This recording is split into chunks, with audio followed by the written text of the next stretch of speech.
최상천의 사람나라 제3강입니다. 오늘 제목은 나라의 품격 우리 손에 달려있다 입니다. 만약에 토크쇼의 여왕 오프라 윈프리가 한국에서 태어나서 자랐다면 어떻게 되었을까요? 아마도 오프라 윈프리의 외모, 얼굴과 그 몸매로는 토크쇼를 진행했을 가능성은 거의 없을 겁니다. 아마도 취업하기도 대단히 어렵지 않았을까 싶습니다. 그래서 편의점 알바로 취직하기도 아마 거의 10중 8구는 불가능할 겁니다. 그런데 프랑스 사회당 정권이 출범할 때 보니까 한국인 입양아 여성이 장관으로 임명되는 걸 보았습니다. 플레르 펠르랭이라는 분인데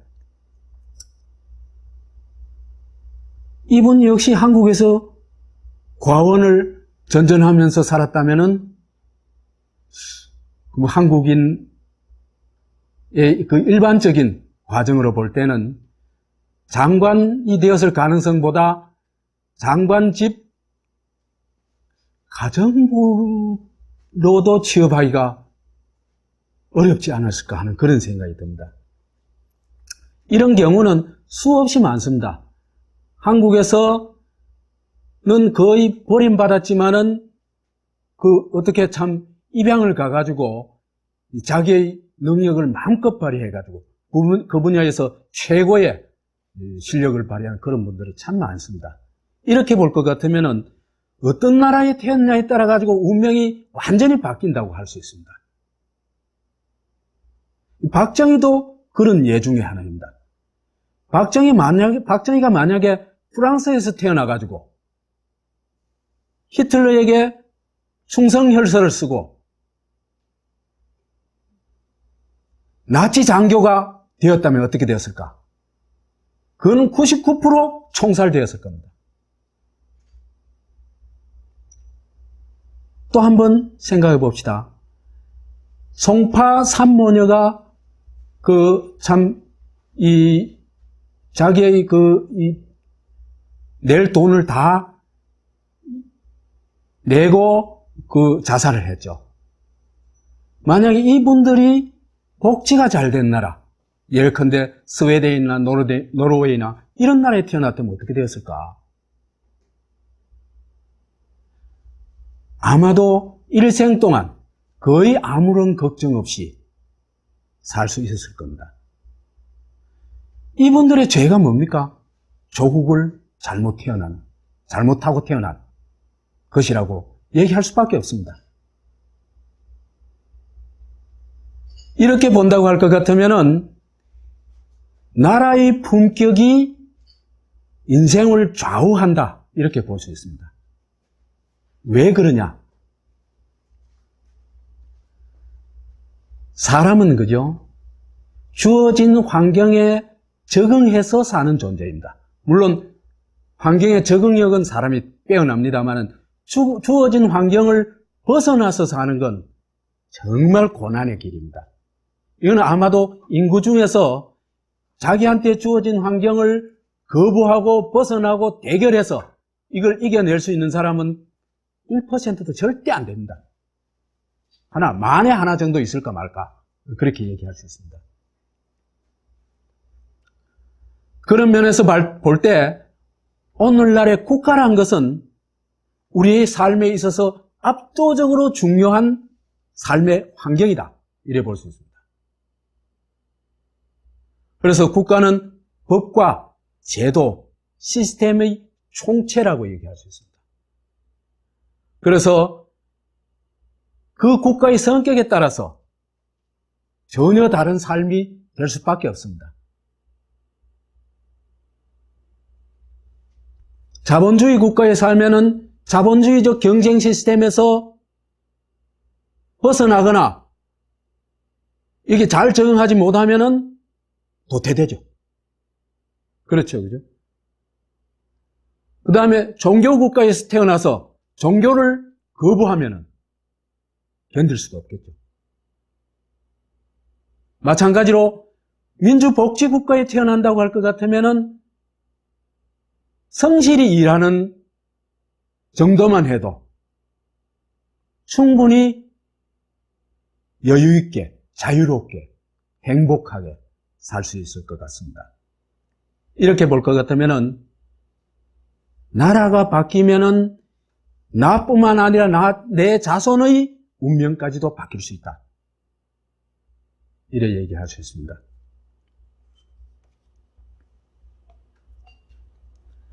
그러면은 세상에는 정말 여러 가지 종류가 있는데 좋은 나라도 있겠고 나쁜 나라도 있겠고 한데 이걸 좀 우리가 이해하기 쉽게 어떤 나라가 좋은 나라인지 어떤 나라가 나쁜 나라인지 좀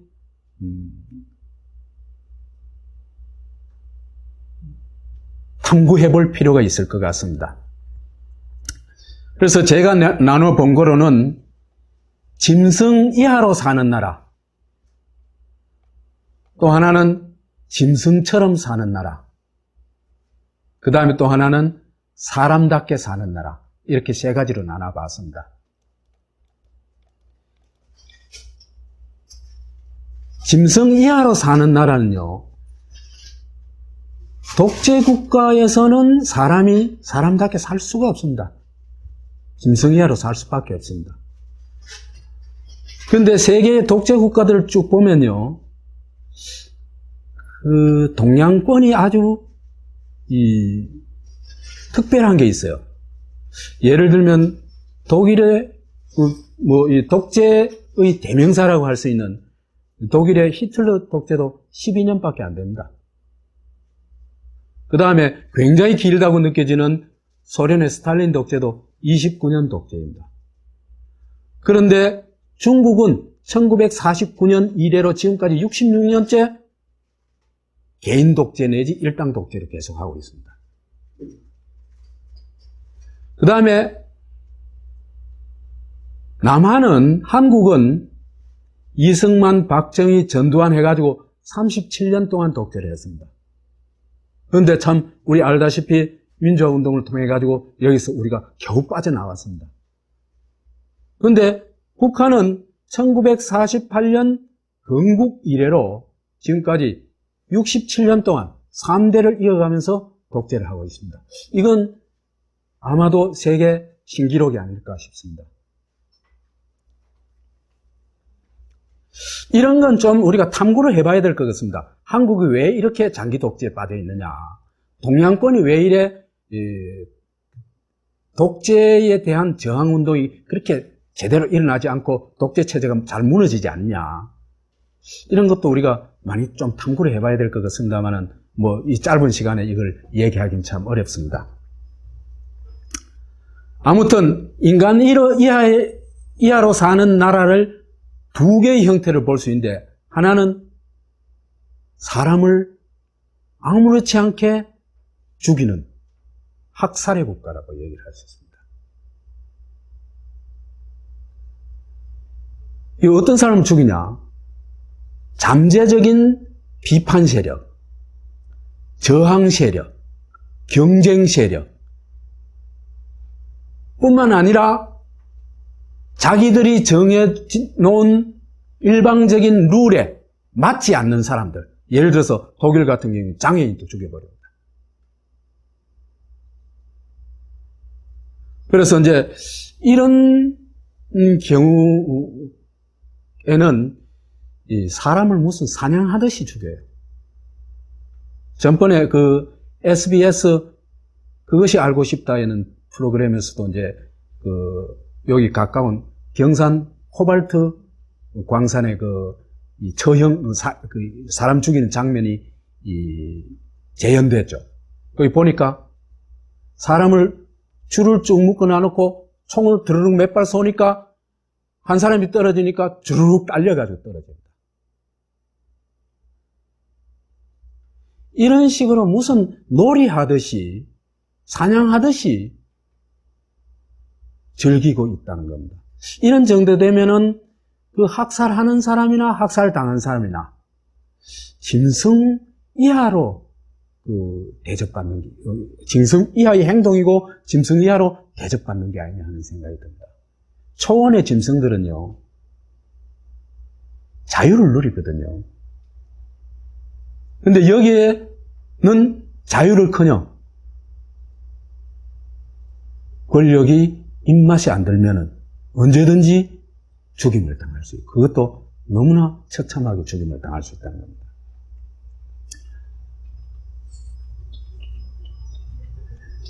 근데 이제 비판 세력이 일정하게 제거되고, 그죠? 그 다음에 국제적인 이목이 지켜보고, 이렇게 하면은 학살은 함부로 하기 어렵죠, 그죠? 왜? 학살하는 사람들이 극단적인 이기주의자들입니다. 그죠? 그렇죠? 자기의 털끝만큼의 작은 이익을 위해서도 수많은 사람을 눈 하나 깜짝하지 않고 죽일 수 있는 사람들입니다. 그렇기 때문에 자기한테 피해가 올 것 같으면 그 짓은 안 하죠. 그죠? 그렇겠죠. 그죠? 그래서 그때부터는 해외에는 별 소문이 안 나고 국내에서 처리할 수 있는 방법 뭡니까? 고문을 하는 겁니다. 사람 끌어다가 고문하는 겁니다.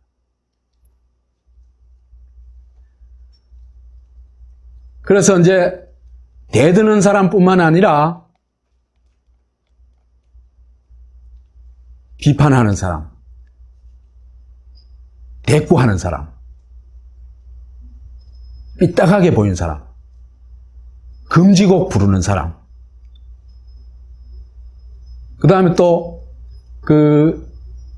이 군사 정권 때 어떤 이제 이게 많이 붙어 있었냐 하면 수상한 사람 신고하는 요령감이 붙어 있었어요. 집집이 나눠주기도 했어요. 거기에 보면은 새벽에 등산하는 사람, 그 다음에 촌지를 거부하는 교사, 이런 사람들은 이제 삐딱한 사람에 속합니다.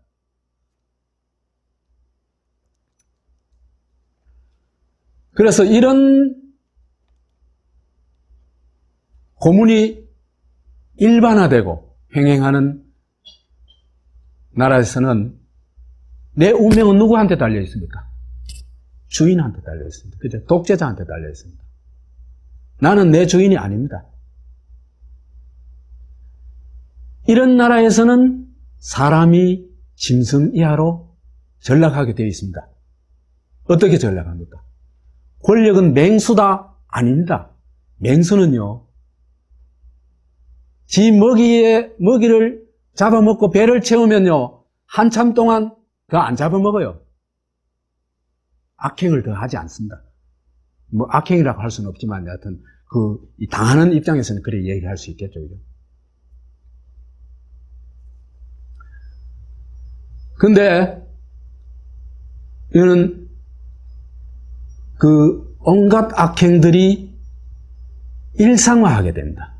왜? 그래야 주권자들이 겁을 먹고 도저히 그 정권에 덤빌 생각을 못합니다. 이 고문의 효과라는 게, 그죠?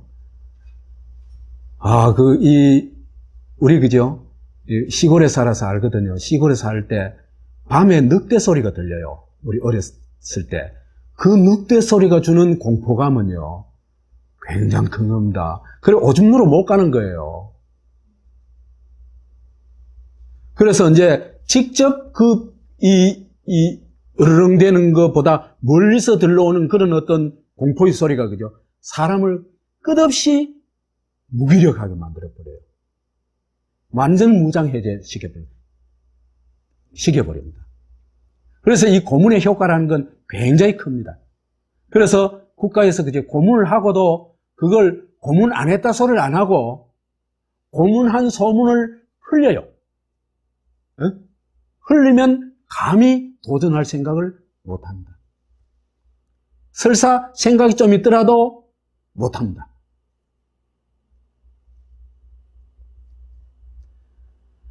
그 다음에 하수인은 사냥개 노릇하다가 더 진화합니다. 그래가지고 뭐 합니까? CCTV 역할을 합니다. 딱 전국을 방방곡곡으로 이제 딱 지켜보죠. 그죠? 그 다음에는 총과 폭탄의 역할을 합니다. 북한의 여러 가지 책들에는요, 수령님의 총폭이 되겠다는 얘기가 수도 없이 나옵니다. 일본 군인들도, 그죠? 일제시대 군인들도 천황의 총폭이 되겠다고 합니다. 그래서 천황의 총폭이 돼가지고, 날아가가지고, 배에, 미국 함대에, 이제, 가미가제 폭격대, 그걸 하는 거죠. 그래서 이제, 이래 되면은, 이미, 그죠? 사람들은 이미 사람으로서의 감성이나 본능이나 이런 걸 다 잃어버린 겁니다. 그죠?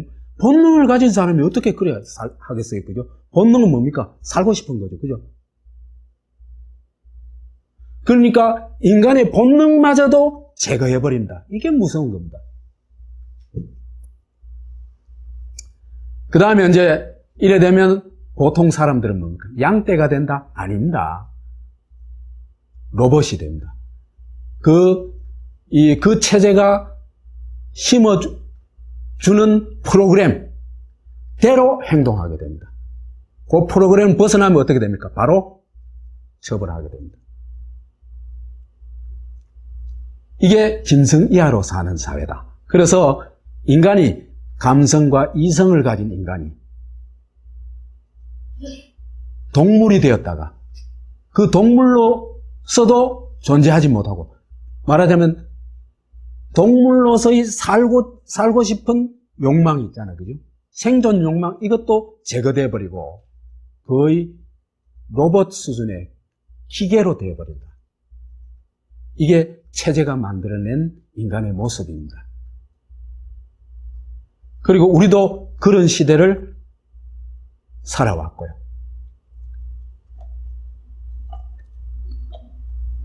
사람답게 사는 나라. 2차 대전 이후에 이제 사람답게 사는 나라들의 여러 가지 어떤 기본 조건들이 이제 조건, 제도, 시스템 이런 것들이 많이 이제 나타나게 됩니다. 전쟁을 치르고 난 다음에 인류가 어떤 참혹한 체제와 전쟁에 대한 반성과 그죠?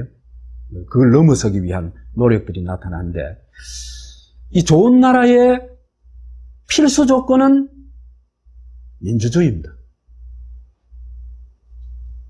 아무리 좋은 이상이 있고 그것이 부분적으로 실현된다 하더라도 민주주의가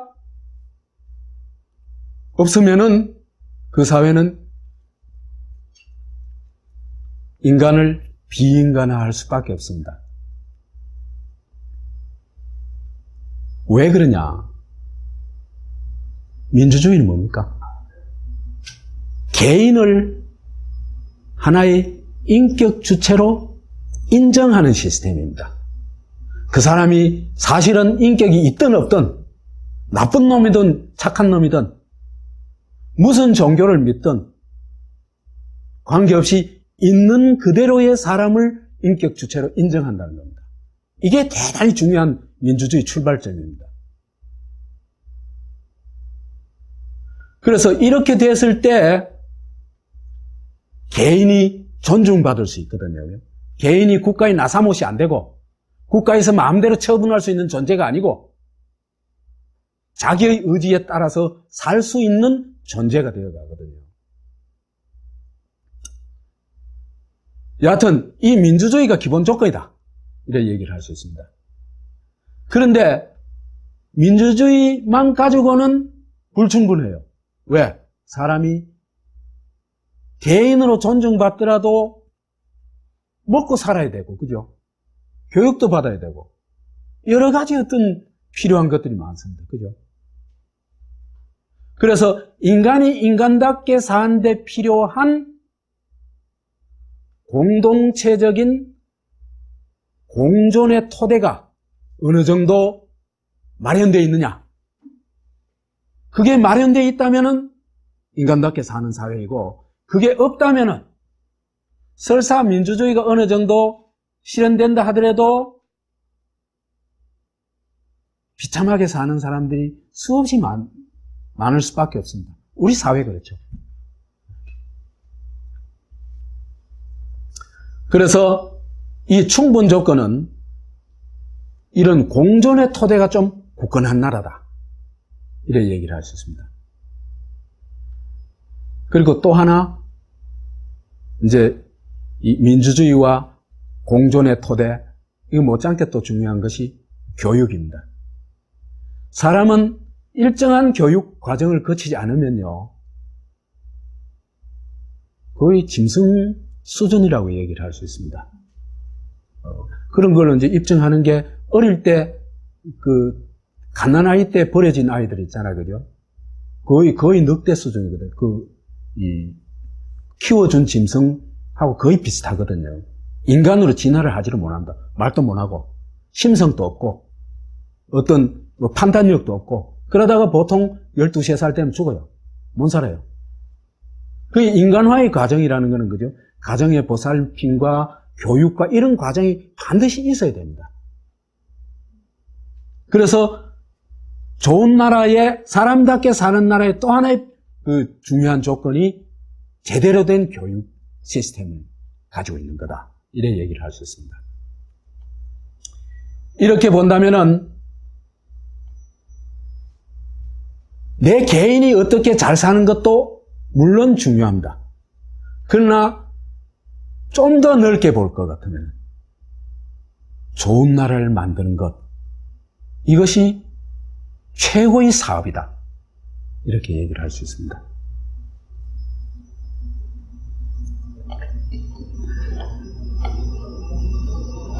자, 요 이제 좋은 나라, 나쁜 나라 얘기를 좀 더, 한 단계 높여가지고 좀 얘기를 해보도록 합시다. 나라에도 품격과 등급이 있다고 할 수 있습니다. 그런데 이 품격과 등급을 매기는데 뭘 점검하면 될까? 그걸 4가지로 잡아봤습니다.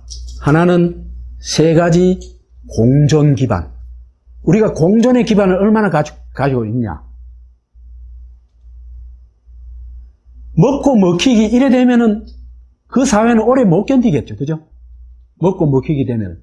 왜 오래 못 견딥니까? 마지막 한 놈이 있잖아요. 이제 다 잡아먹고 나면 어떻게 됩니까? 그 사회는 끝입니다. 그러니까 공존의 기반이 있을 때만이 그 사회가 지속 가능성이 있습니다. 오래 갈 수 있습니다.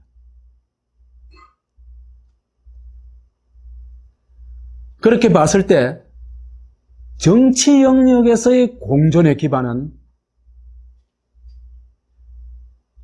민주주의라고 얘기를 할 수 있습니다.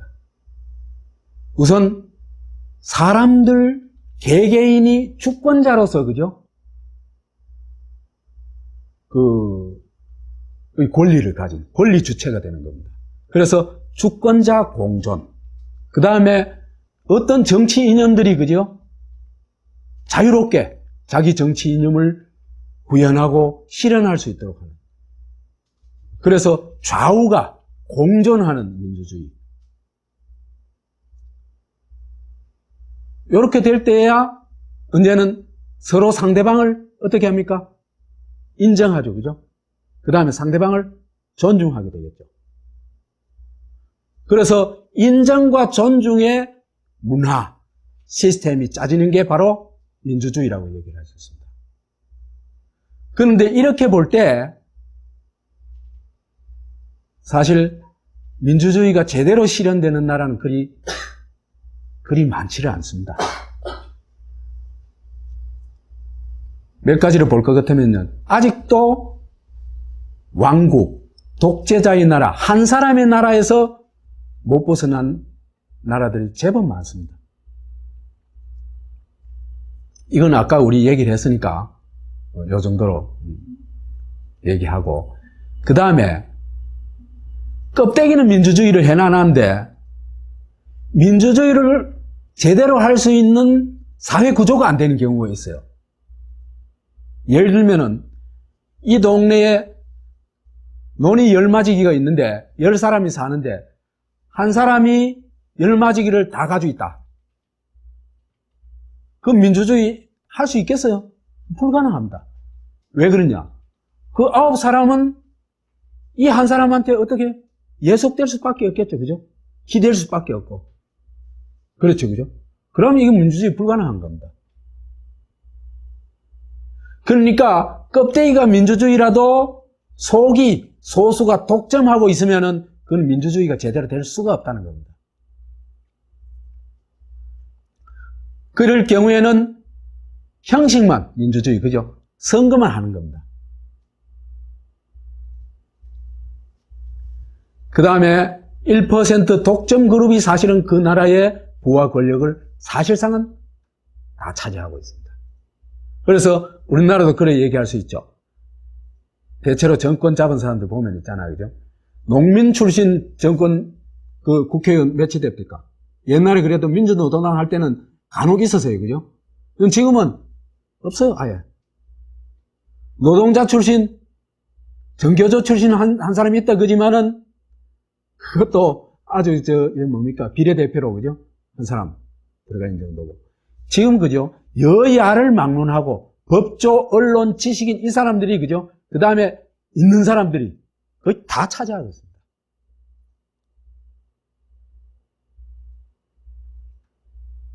그러니까 농민은 자기 이익을 대변할 길이 없습니다. 노동자도 없습니다.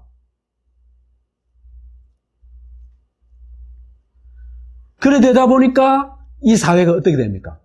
겉으로는 민주주의지만 속으로는 남을 밟고 올라서야 내가 살아남겠죠. 그죠? 그렇죠? 그래서 1%에 들어가기 위한 전쟁을 벌이고 있습니다. 그 1%를 상징하는 몇 가지들이 있습니다. 서울대학교, 고시, 강남 이런 것들입니다. 거의 전쟁이죠. 그죠?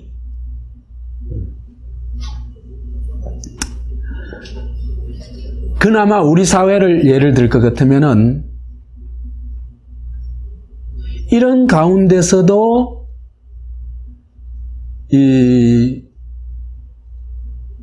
기득권층 중에서도 진짜 민주주의를 지향하는 그런 사람들이 제법 많이 이제 형성됐다는 겁니다.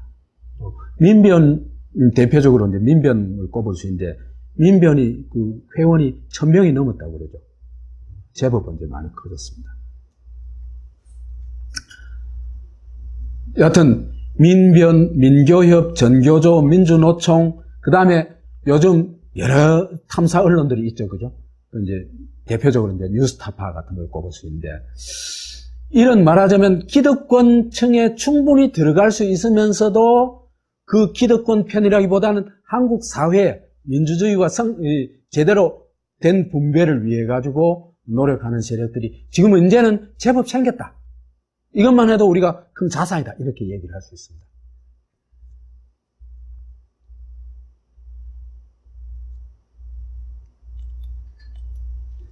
그 다음에 이제 자유민주주의를 얘기를 할 수 있는데요. 자유민주주의, 이거는 껍데기는 민주주의지만 사실은 자본주의를 얘기하는 겁니다. 자본주의를 얘기하는데, 이 자유민주주의의 핵심은 뭡니까? 소유권을 가장 중요한 권리로 인정하는 겁니다. 거의 신성불가침의 권리로 인정하는 겁니다. 그러면은 누가 절대적으로 유리하겠어요? 가진 사람들이 절대적으로 유리하겠죠. 그죠? 그 다음에 자본가가 절대적으로 유리하겠죠. 근데 껍데기는 민주주의를 해나가는데 실제로는 이 사람들이 이제 장악하게 되는 겁니다.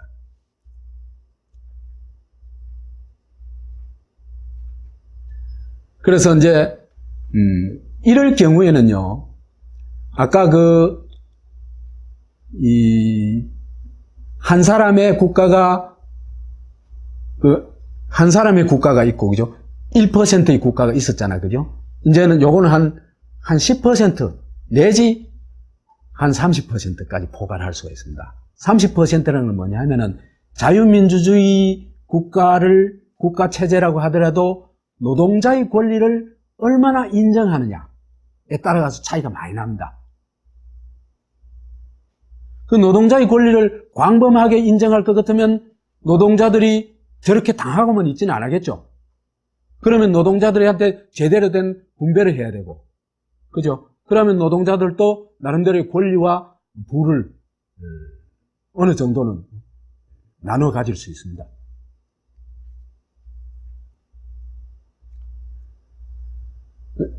그래서 이제 이런 사회에서는 자본가와 강자들의 패거리가 굉장히 강력합니다. 왜? 기득권을 안 놓기 위해 가지고. 그렇겠죠, 그죠? 정경련이다 뭐다 이래가지고 그래서 그 단체들이 강력한 어떤 여러 가지 어떤 힘을 가지고 어떤 우리 사회의 정책 결정에 실질적인 어떤 주도권을 행사하게 됩니다. 그 다음에 이제 사회민주주의 나라에 가면은 이건 상당히 많이 달라집니다. 왜 그러냐면은 노동 3권을 인정할 뿐만 아니라 노동자의 경영 참여도 부분적으로 인정을 합니다. 그러니까 뭐로 인정한다는 얘기입니까? 노동자를 어떤 고용 대상, 그죠? 로 생각한다기보다는 기업의 파트너로 인정한다는 겁니다. 이건 굉장히 중요한 변화죠, 그죠? 그렇기 때문에 어떤 그 노동자의 이해와 직접 관련되는 문제, 예를 들면 해고 문제라든지 승진 문제라든지 공장 이전 문제라든지 이런 거는 반드시 노동자의 동의를 얻어야 가능합니다.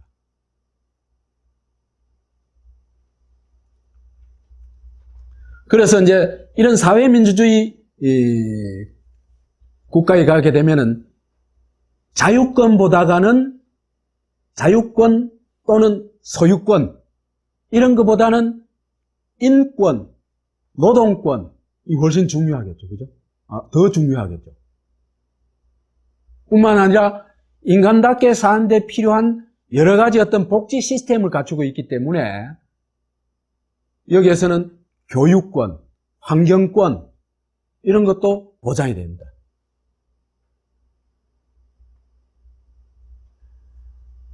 그래서 이렇게 되면 사회민주주의도 이제 천차만별이겠죠, 그죠? 초보 사회민주주의 국가가 있는 걸 할 것 같으면 오랜 역사를 가지고 이제 사회민주주의적 제도적 장치들이 거의 갖춰진 사회도 있겠죠, 그죠? 북구가 대체로 그렇게 볼 수 있습니다.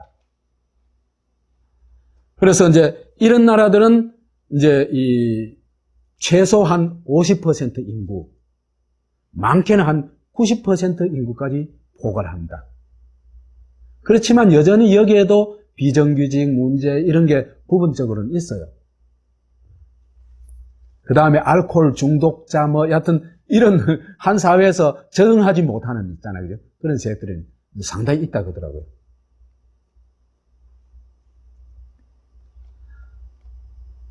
경제 영역에서는 이제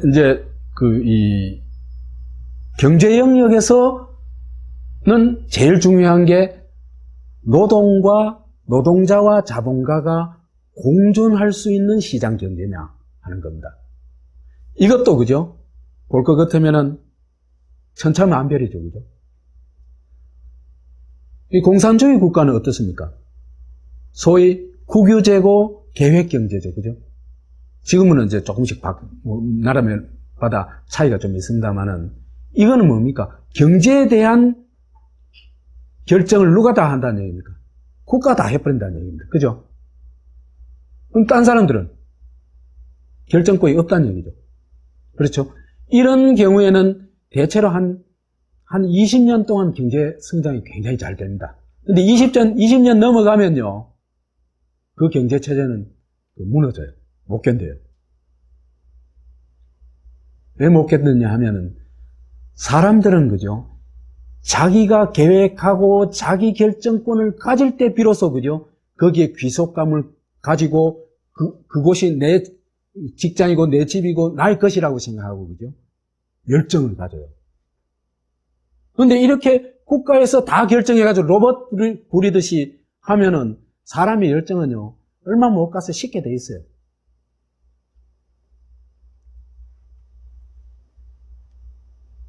그 다음에 우리나라에 있는 재벌, 이건 총수 독재죠. 그죠? 이 사람이 대자본가이면은 틀림없지만 사실은 그 회사의 결정권을 가질 만큼 지분을 가지고 있는 건 아닙니다. 기껏 2, 3% 정도 지분 가지고 있습니다. 그 지분 가지고 100%에 가까운 권력을 휘두르는 겁니다. 그 다음에 이제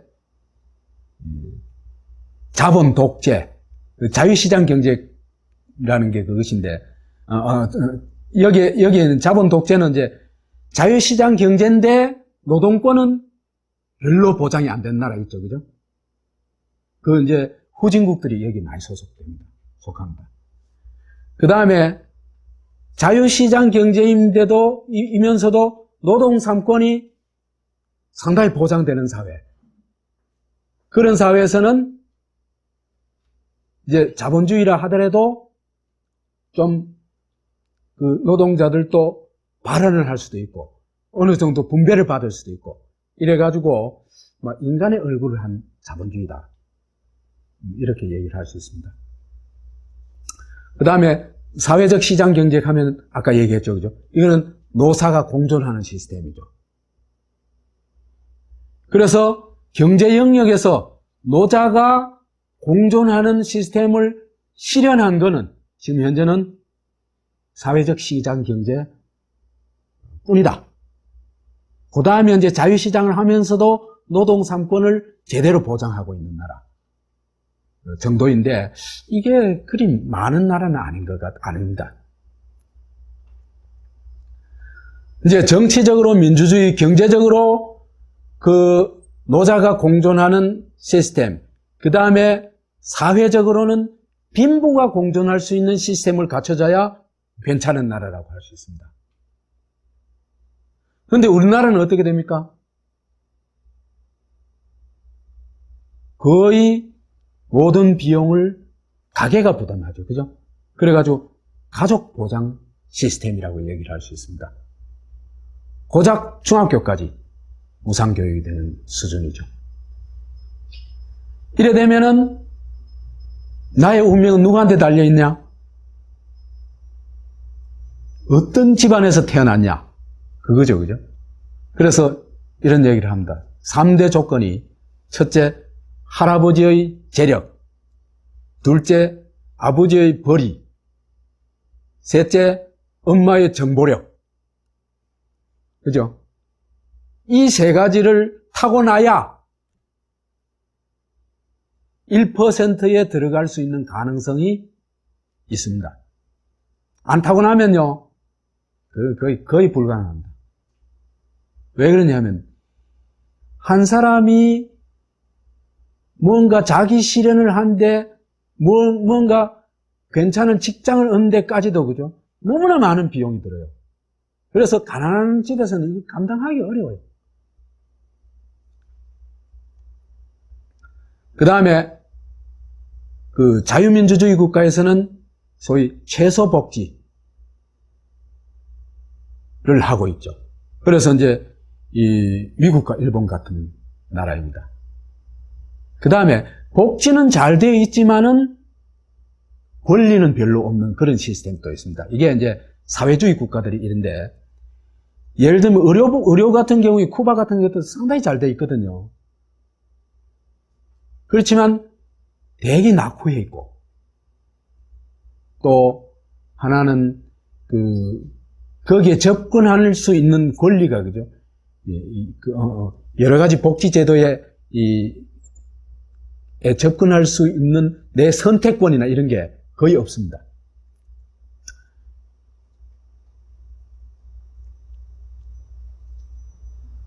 그래서 이제 주택, 의료, 보육, 교육, 직업 이런 데 대한 이 사회 보장은 이 스탈린 시대에도 그렇고 1950년대 후반부터 60년대 한 말까지 70년대 한 중반까지의 북한도 그죠. 사회 보장 시스템은 뭐 어떻게 보면 세계 최고 수준에 가깝다고 얘기할 수 있습니다. 왜 그러냐면 주택 거의 무상이죠, 그죠? 출산에서 육아까지도 출산도 무상이죠, 그죠? 무상이죠. 그다음 교육 무상이죠. 직업은 뭐 거의 국가에서 지정해가지고 보장해주죠. 그러니까 어떻게 볼 것 같으면은 판을 짠 게 국가라서 그렇지 일생 동안의 복지 시스템은 어느 정도 갖췄다고 얘기를 할 수 있습니다. 근데 문제는 이제 그게 오래 못 간다는 거죠. 사회주의 국가에서.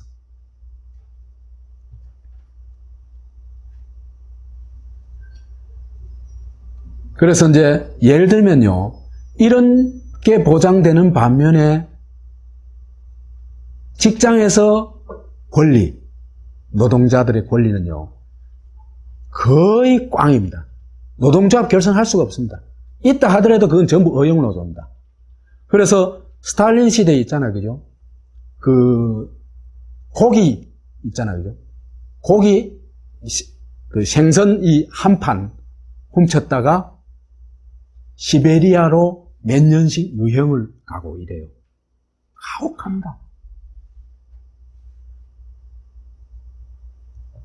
그 다음에 이제 일생사회복지 시스템을 갖추고 있는 나라 스웨덴에서 흔히 태내에서 천당까지라고 얘기를 합니다. 요즘은 요람에서 천당까지도 안 그래요. 태내에서 천당까지 임신해가지고 이 아이가 생기면서부터 걔가 죽을 때까지 보장한다 이런 얘기입니다.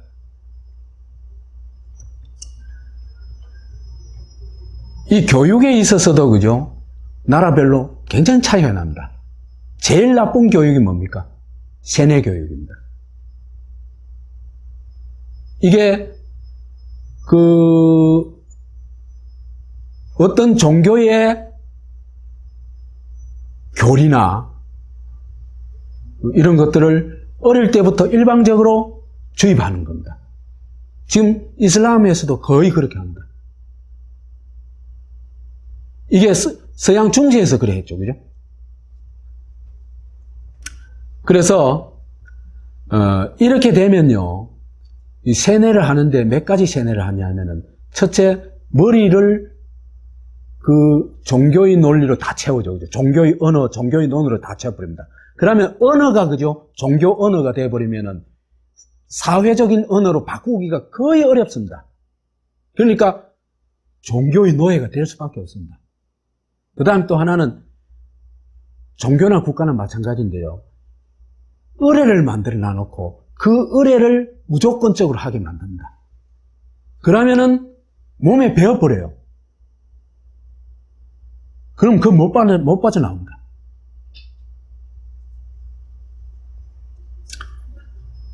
그래서 이렇기 때문에 제가 생각하기에는 15세 이하는 종교교육은 금지해야 된다. 그 이후에 자기가 판단해가지고 그 종교를 믿는 건 100% 보장을 해줘야 됩니다.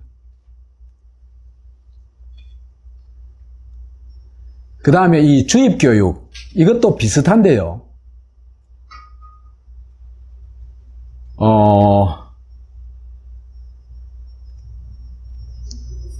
이 위에서 모든 걸 결정해가지고 최종적으로 학생들한테 주입시키는 과정이죠. 그래서 이제 이 주입시키는 과정인데 이 과정에서 실제로 이 교사들도 있잖아요, 그죠?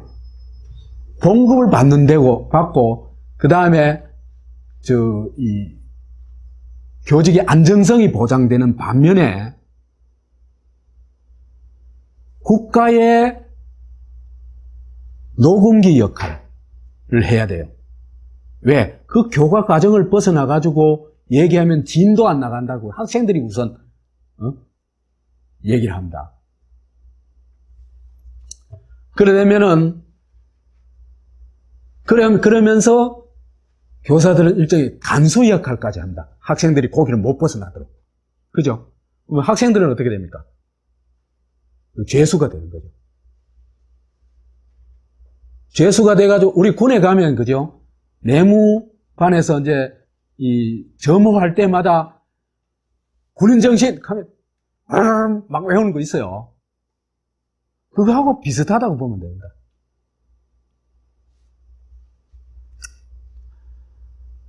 그래서 피교육자는 체제 순응하는 것을 그 교육 과정에서 익히게 됩니다.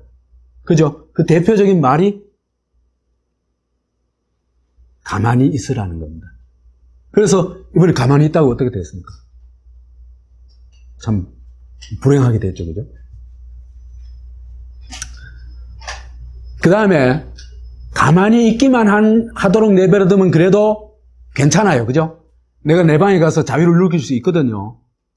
그죠? 근데 그걸 내버려두질 않아요. 애국을 강요합니다.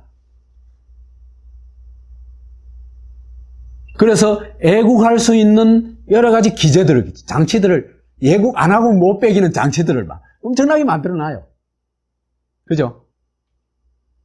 새누리당이 이번에 또 이제 그 어떤 이노근이라는 의원이 그런 거 만들려고 한번 또, 얘기하다가 엄청 두드리고 맞았죠.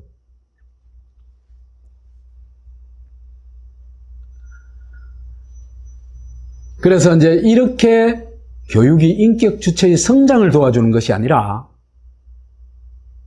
일종의 사냥개 선발대회 같은 이런 과정이 되어버렸다. 그래서 제일 우수한 품종이 뭐가 됩니까? 국가의 충견들이 되죠. 독재 정권 하에서 하는 얘기입니다. 그 다음에 시민 양성을 하는 학교, 요것만 되면 괜찮습니다. 근데 요것도 문제가 있어요. 시민이라는 표준형을 대충 만들어 놔놓고 요것을 내면화하도록 가르치는 겁니다. 그러니까 개인의 개성을 존중한다든지 이런 건 대단히 부족합니다.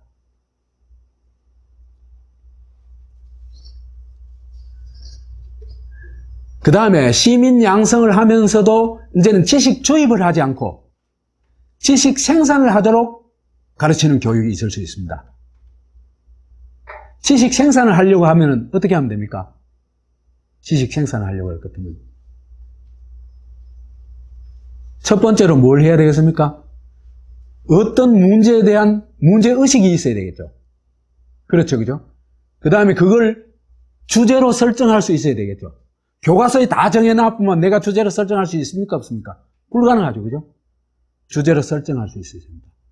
그 다음에 그걸 탐구할 수 있어야 됩니다. 그죠?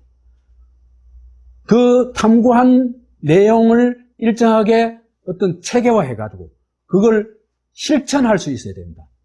그러면은 지식의 생산과 실천 과정이 이제 학습이 되겠죠, 그죠?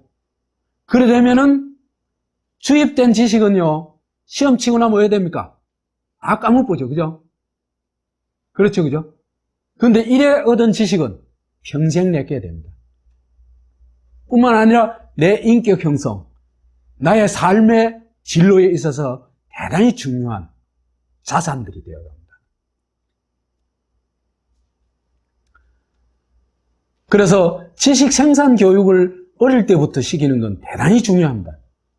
아무리 우스운 지식이라 하더라도, 그죠? 스스로 주제를 정해가지고 그걸 탐구하고 결론을 얻어내는 과정을 한번 학습해 본 사람과 그렇지 않은 사람은 굉장히 차이가 납니다.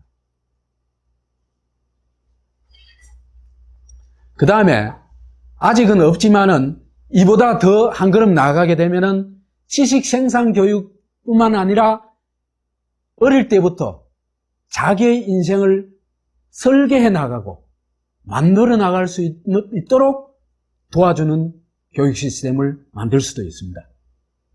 전번 저도 제가 한번 말씀드렸습니다만 이걸 나만들기 교육이라고 말씀드렸죠. 여하튼 이렇게 볼 것 같으면은 이 교육에도 정말 이 천차만별이죠, 그죠? 그렇죠. 그래서 이 네 가지 영역, 정치 영역에서의 민주주의가 어느 정도 실현됐냐, 경제 영역에서 노자 공존의 시장 경제가 어느 정도 됐냐, 그 다음에 사회 영역에서 빈부 공존의 그 복지제도가 어느 정도 갖춰졌느냐, 그 다음에 교육에서 교육 목적이 정말 누구를 위한 교육 목적이냐. 저건 뭡니까? 신도 교육은 누구를 위한 교육 목적입니까? 학생을 위한 교육 목적이 전혀 아니죠. 자기들, 그 기득권, 이들을, 국가 권력을 장악하고 있는 사람들을 위한 것일 뿐이죠. 그렇죠, 그죠? 그 다음에 국민, 인민 교육이라는 것도 그렇죠, 그죠? 그 다음에 시민 교육이라는 거는 반반쯤 되는 겁니다, 그죠? 국가가 요구하는 시민상. 그 다음에 사람으로서 어떤 갖춰야 될 기본적인 걸 교육한다는 면에서는 이제 긍정성도 있죠. 그 다음에는 지식 생산 교육에 달 것 같으면은 이거는 학생 위주의 교육입니다. 학생이 교육의 주체가 되는 겁니다. 그 다음에 나만들기 교육이 가면 그건 한층 더 심화되겠죠, 그죠?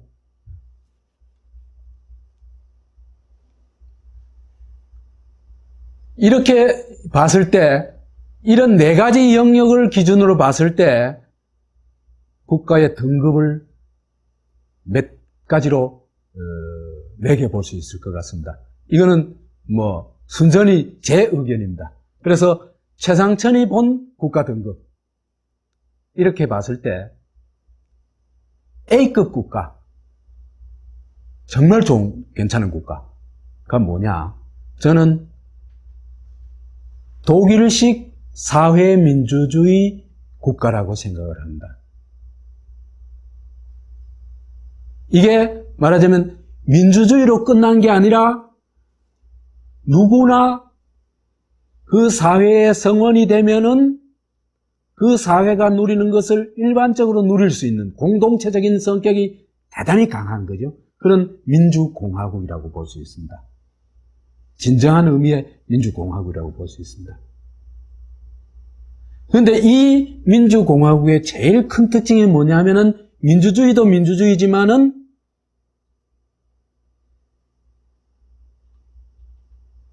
시장이 노사 공존의 시장이라는 것입니다. 노자 공존의 시장이라는 것. 우리나라는 누가 결정권을 가지고 있어요? 자본가도 아닙니다, 우리나라. 기업의 결정권 누가 가지고 있습니까? 주식회사 주주들이 모여서 해요. 그건 그냥 형식이고, only 한 사람, 총수께서 결정합니다. 그죠? 그래서 이제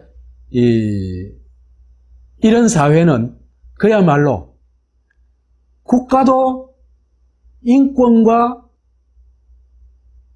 원리에 기초하고 있습니다. 그죠? 그런 면에서 볼 것 같으면 국가도 인본주의적 국가라고 얘기할 수 있겠죠. 그렇죠, 그죠? 경제 체제도 사회적 시장 경제라는 것도 이제는 자본주의 시장 경제가, 자본가가 독점하는 시장 경제가 아니고 노사가 공존하는 시장 경제이기 때문에 거기에도 인본주의적 요소가 반은 차지하고 있죠. 그렇죠, 그죠?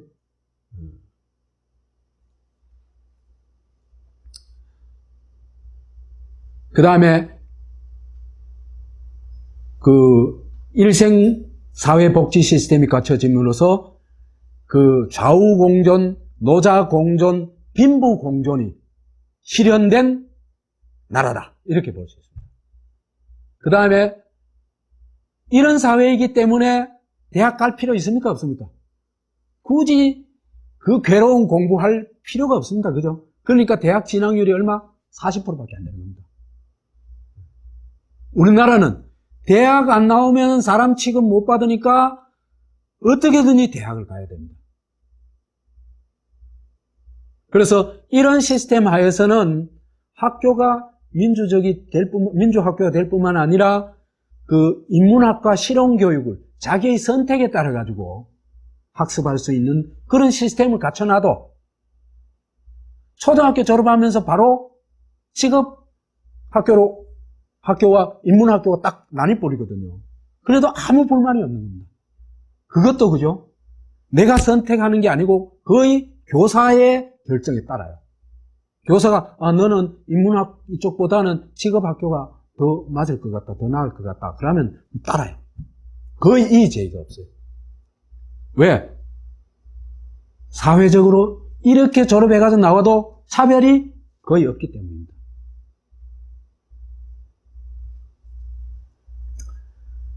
그 다음에 이제 B급 국가는요,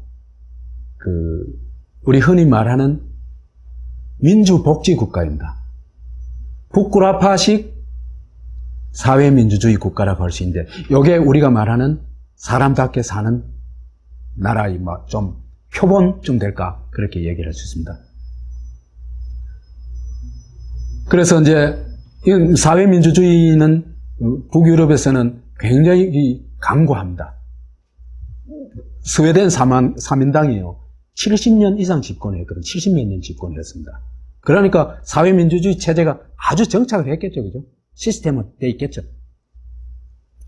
그 다음에 시장경제이기는 한데 노동삼권뿐만 아니라 노동자의 경영 참여도 보장이 됩니다. 물론 경영권에 대한 이 권리는 자본가가 훨씬 강합니다. 그렇지만 노동자의 이해가 관련되는 분야에 있어서는 노동자의 의견도 노동자에게도 경영 참여가 허용이 됩니다.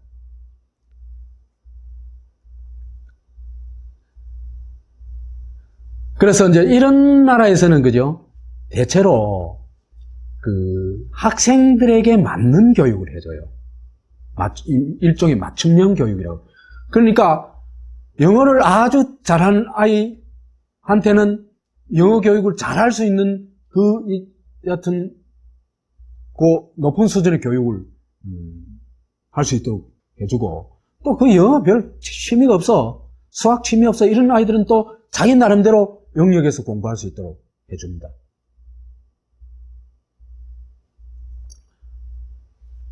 그러니까 여기에서의 교육도 누구를 위한 교육이다? 국가를 위한 교육, 기득권을 위한 교육이 아니고 학생들이 자기 진로를 찾아갈 수 있도록 도와주는 교육이다. 이렇게 얘기를 할 수 있습니다. 이런 나라가 제대로 된 나라고 좋은 나라다. 북유럽의 스웨덴, 핀란드, 노르웨이, 그 다음에 베넬룩스, 벨기에, 네덜란드, 룩셈부르크, 프랑스, 스위스, 이런 나라들이 대체로 여기에 소속한다고 볼 수 있습니다. 그런데 북유럽의 요 세 나라는요, 거의 독일보다 어떤 면에서는 더 나은 면도 있어요. 사회보장이라는 면에서는 독일보다 더 강력한 것 같아요. 다만, 사회적 시장 경쟁에 있어가지고는 독일이 노동자들의 경영 참여를 훨씬 더 제도적으로 보장하고 있기 때문에 이렇게 나눠놓은 겁니다. C급 국가, 이건 자본주의 국가인데요. 미국식 자유민주주의 국가가 여기 해당되는데, 여기에는 있는 사람은 참 사람답게 살 수 있습니다. 정말 모든 걸 즐기면서 너무너무 우아하게 살 수 있습니다. 그런데 없는 사람은 영 힘들어요. 그래서 스핑크스의 나라다. 반은 사람이고 많은 짐승인, 동물인 그런 사회라고 얘기할 수 있는데, 이런 나라에서는요, 좌파 정당이 없거나 아예 없거나 있더라도 맥을 못 춥니다. 미국이 그렇죠, 그죠? 그러니까 우파 정당인 민주당이 좌파 역할까지 일정 부분 떠맡고 있는 겁니다. 우리나라도 그렇죠. 그렇죠, 그죠? 정의당 해봐야 뭐 정의당도 그 좌파 정당이라고 할 수 있는지 좀 잘 모르겠어요. 그냥 정의라고 얘기하는 거는 대체로 있잖아요, 그죠? 우파들이 쓰는 용어입니다. 그러니까 그 자본주의 사회가 너무 뭐라고 할까, 이 양극화가 되고 그 부패가 심하고 그 다음에 인간 소외가 심하고 하기 때문에 정의라는 이 수정이 일정하게 뭐라고 할까, 그 사회에 대한 어떤 수정이나 혁신이 필요한 겁니다. 그래서 우파 혁신 세력이 대체로 이 정의를 많이 주장합니다. 왜 그러냐 하면은 좌파는 대체로 그죠? 시스템을 중요합니다. 시스템. 그죠?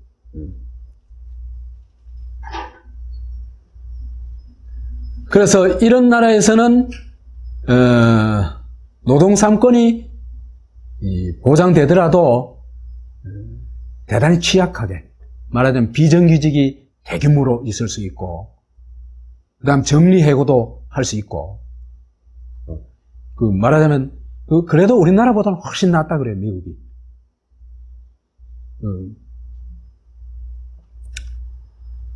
그 다음에 복지의 수준이 대단히 낮습니다. 미국의 이제 대표적으로 이제 미국의 의료복지 시스템들이요. 거기에 들어가지 못한 사람이 5천만 명이나 갈 정도로 엄청 취약하죠.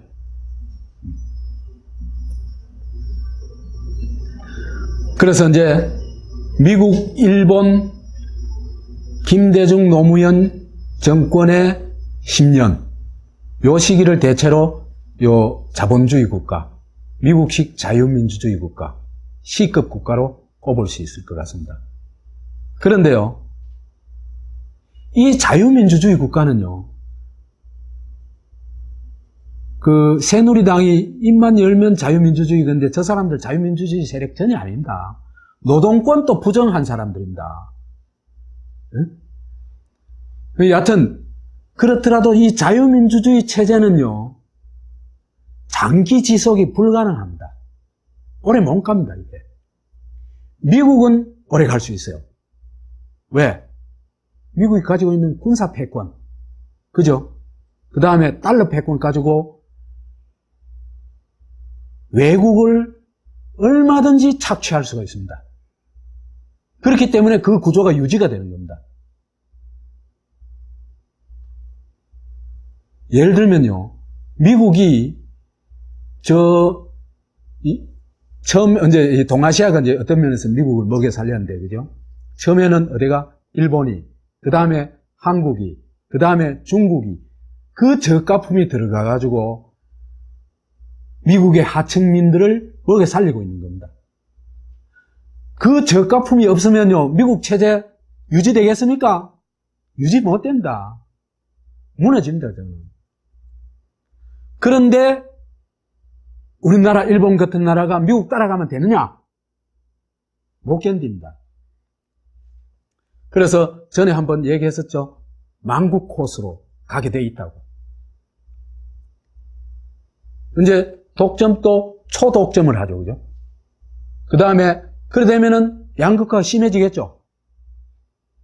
그 다음에 비정규직 이런 자영업 이런 게 양산되다 보면 이들 견딜 수가 없죠. 그러면 내수가 무너지죠. 그렇게 되면 시장 경제가 무너져 버립니다. 그러니까 자유민주주의, 자본주의 국가의 가장 기본이 자유시장인데, 그죠? 그 자유시장이 무너져 버리면 이 사회가 유지되겠어요? 유지될 수가 없는 겁니다. 그렇기 때문에 자유민주주의 코스는 우리가 선택할 수 있는 길이 아니다. 이렇게 얘기를 할 수 있습니다. D급 국가, 우리나라 같은 나라인데요. 이건 짐승의 나라입니다. 말하자면. 이건 생략. E급 국가, 종교 이데올로기 국가인데 짐승 이하 나라죠. 그죠? 이것도 생략하겠습니다. 근데 E급 국가보다 더 정말 심각한 국가가 있는데요. 이게 천황국가입니다. 이 종교국가는요, 적어도 권력자가 신행세를 하지는 않아죠. 그렇죠? 그러니까 신의 뜻이라고 뻥을 치고 그걸 통치에 악용하고 하지만은 그래도 있잖아, 그죠? 거기에는 뭐라 할까? 예를 들면 기독교들 같으면 이웃사랑이라든지, 그죠? 종교가 거부할 수 없는 좋은 무엇이 있어요. 그런데 F급 국가, 천황제 국가에 있어서는, 그죠? 독재자가 국가일 뿐만 아니라 신입니다. 그래서 2차 대전에서 치고 난 다음에 메가더 사령부 때 일본 천황이 뭘 선언합니까? 나는 신이 아니라고 선언합니다. 그 얘기는 무슨 얘기입니까? 일본 사람 상당수가 신으로 믿고 있을 정도였다는 얘기예요. 그죠? 얼마나 이 사람을 이 세뇌를 해놔놨으면 이런 정도가 되었겠어요. 그래서 이제 이런 시스템이 세계에는 딱 3개가 있는데, 제가 관찰하건대는 하나는 일본의 천황국가, 그 다음에 박정희의 유신체제, 그 다음에 김일성의 유일체제입니다. 이게 뭐냐 하면요, 독재자가 히틀러도 국가의 밑에 있었습니다. 그죠? 국가를 장악하긴 했지만, 그죠? 종교국가도 신의 밑에 있죠. 그렇죠? 근데 이 국가들은 뭐냐면 국가 위에 절대자가 올라가 있는 겁니다. 신이죠, 그죠? 신적인 존재죠.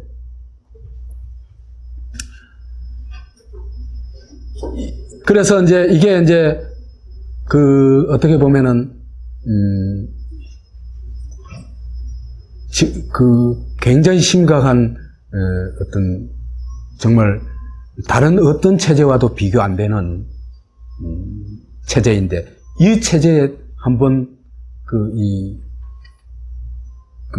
체제가 장기 지속해가지고 어느 정도 세뇌가 되고 해버리면요, 진짜 신으로 믿어요.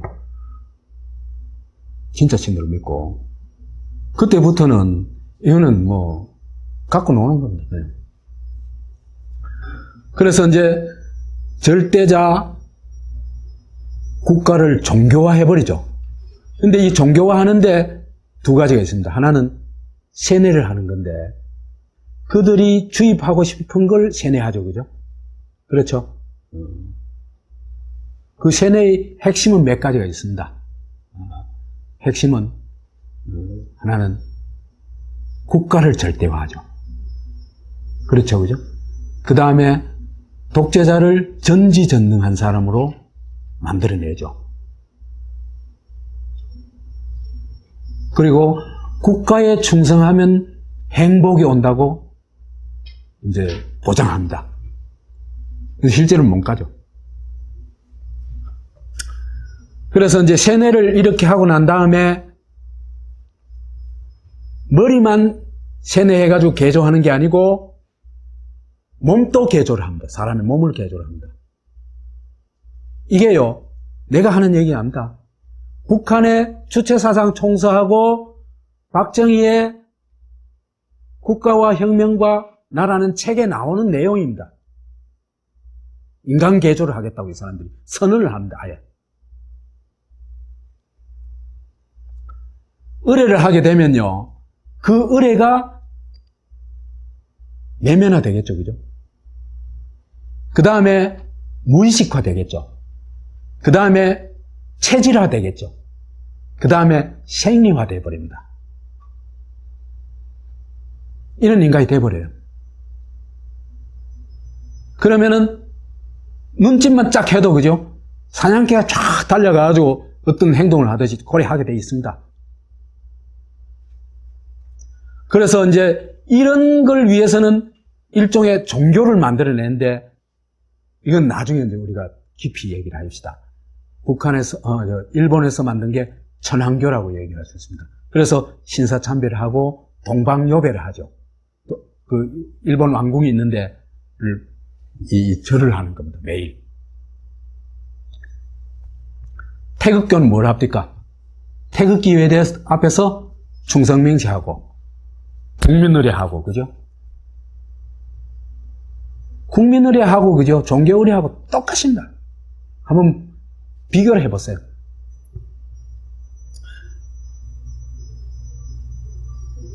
그 다음에 국기 강화식. 그래가지고, 영화에도 나와요. 국제시장 영화에도 나왔죠. 그죠? 그걸 잘한 거라고 생각하고 있는 박근혜의 머리도 좀, 참 요상해요. 그 다음에 이제 수령교에서 하는 게 뭐냐면 사진을 이제 집집마다 걸어놨죠. 그죠? 집집마다 십자가 걸어놓은 거 똑같습니다. 그 다음에 금수산 참배를 하죠. 그죠? 시신 모셔놨는데 참배를 하죠. 그 다음에 동상 앞에서 경배를 하죠.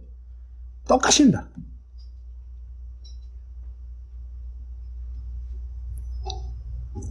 그래서 국민이 처음에는 신도가 되고, 그죠? 요런 종교의 신도가 되고, 사실은 로봇이 돼버리겠죠. 천황 로봇, 태극 로봇, 수령 로봇이 돼버립니다. 왜? 사고를 못 하니까.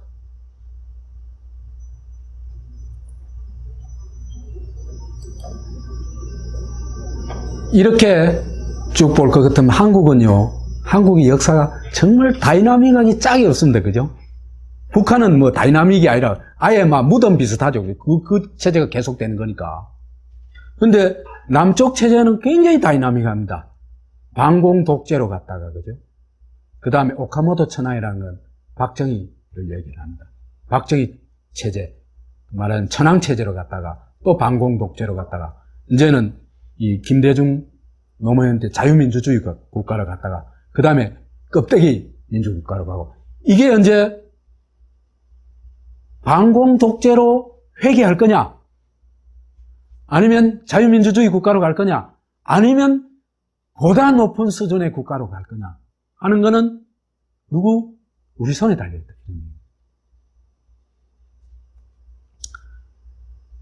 여기에서 참고 삼아 얘기할 건 나중에 이제 한번 얘기할 기회가 있지 싶은데, 독일은 히틀러 시대 학살 국가였죠. 그죠?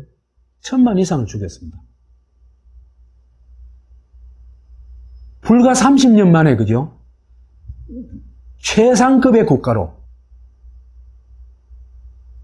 바뀌었습니다.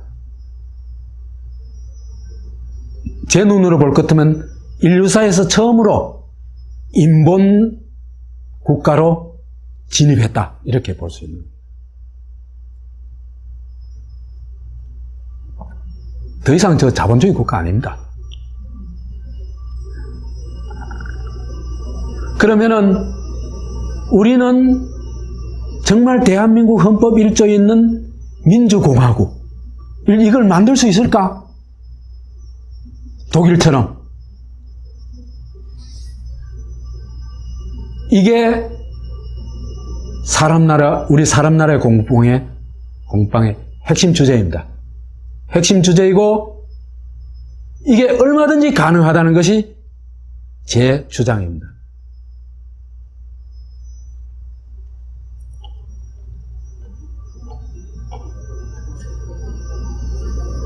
언론 보면요, 한국은 희망이 없는 나라처럼 보입니다. 그죠?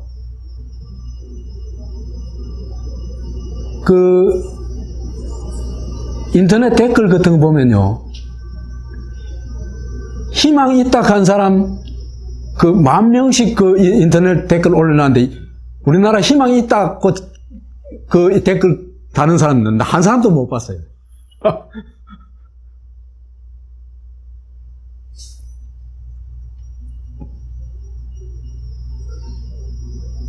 한국인이 어떻게 보면 조국에 대한 집단 절망을 느끼고 있다. 이런 정도입니다. 그런데 제가 보기엔요, 거기에 바로 엄청난 희망이 있다는 겁니다. 좋은 나라를 만들 수 있는 에너지가, 굉장히 강력한 에너지가 들어있다는 겁니다. 그 절망 속에.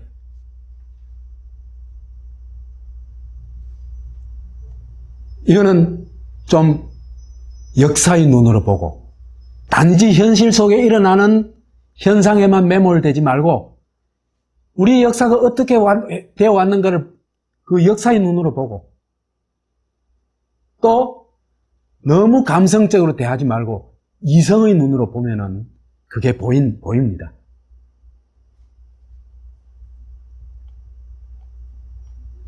우선 한국인의 절망을 잘 표현해 주는 것이 한국인의 4대 행동 양식이라고 얘기를 할 수 있습니다. 전번에 조금 얘기를 했습니다만은, 첫째로 한국인이 워낙 1%가 움켜쥔 자본주의 국가다 보니까 거기에 적응하기 위해서는 어떻게든지 돈을 벌어야 되겠죠. 그죠? 그리고 돈에 집착할 수밖에 없죠. 왜? 내 새끼가 살아야 되고, 내가 사는 건 둘째 치고라도 내 새끼가 살아야 되는데, 한국인들의 그 자식에 대한 집착은 굉장히 강하죠. 그렇기 때문에 돈에 집착할 수밖에 없습니다.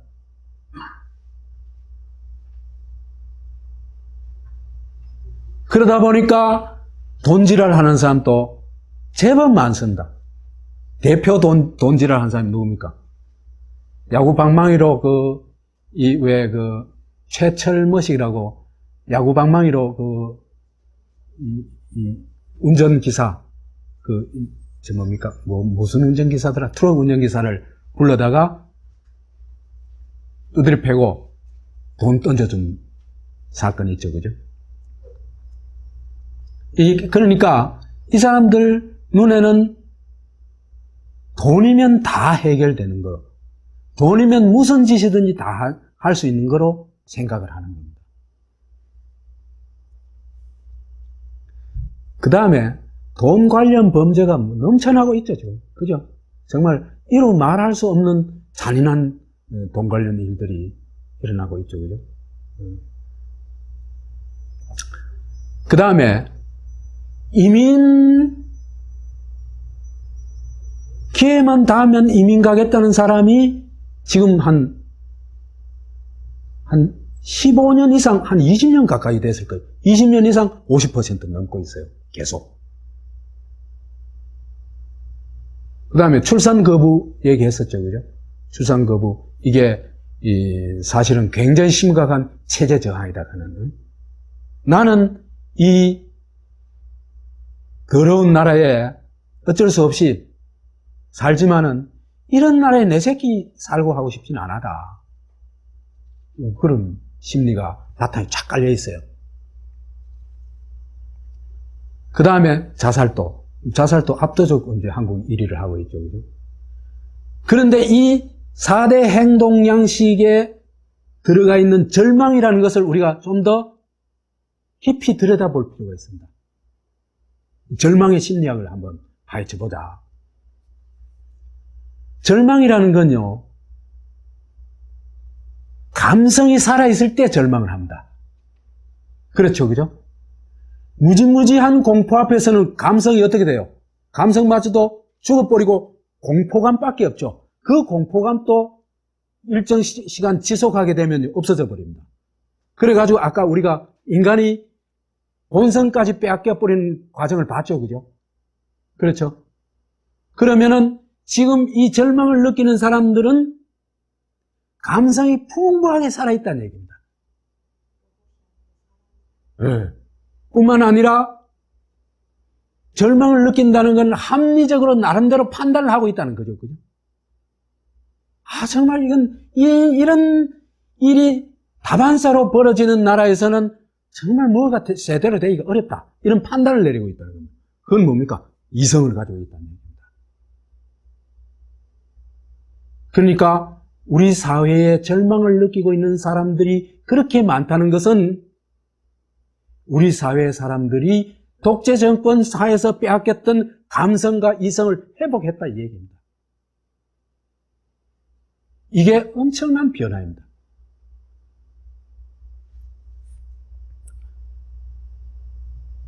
보십시오. 짐승이 절망하는 거 봤습니까? 정신지체 장애인이 절망 못합니다. 늘 해맑은 얼굴입니다. 지적 능력이 일정하지 않으면요, 절망 못해요.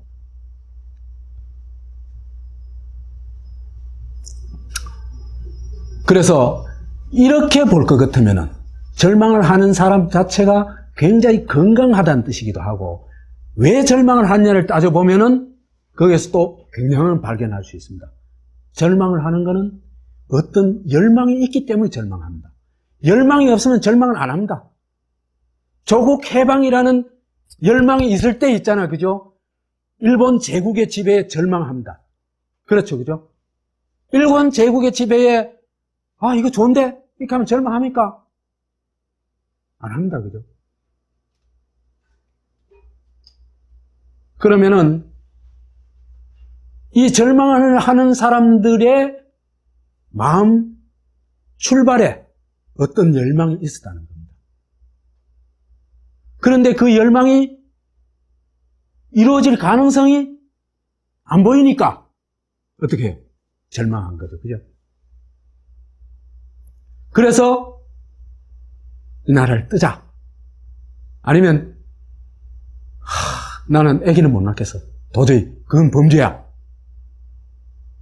나 이런 나라 살기 싫어. 이래 되는 겁니다.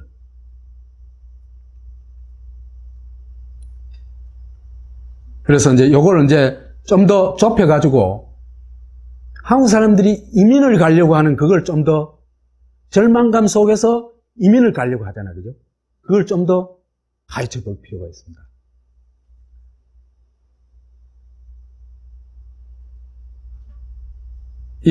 제가 2005년도에 어디에 쓴 글 중에 2030년에도 대한민국이 존재할까라는 걸 쓴 적이 있는데, 어제 저녁에 우연히 이걸 어떤 그 책을 빼다가 보다가 이 책을 이제 봤어요. 봤는데 거기에 이제 그런 얘기들이 까맣게 잊어버리고 있던 얘기들이 적혀 있어요.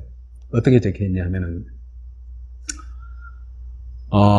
PD 수첩에서 이제 그 보도를 한 건데, 미국의 닭공장에 대기업 중견 간부 출신, 한의사 출신이 여럿이 노동자로 일을 하고 있는 거예요.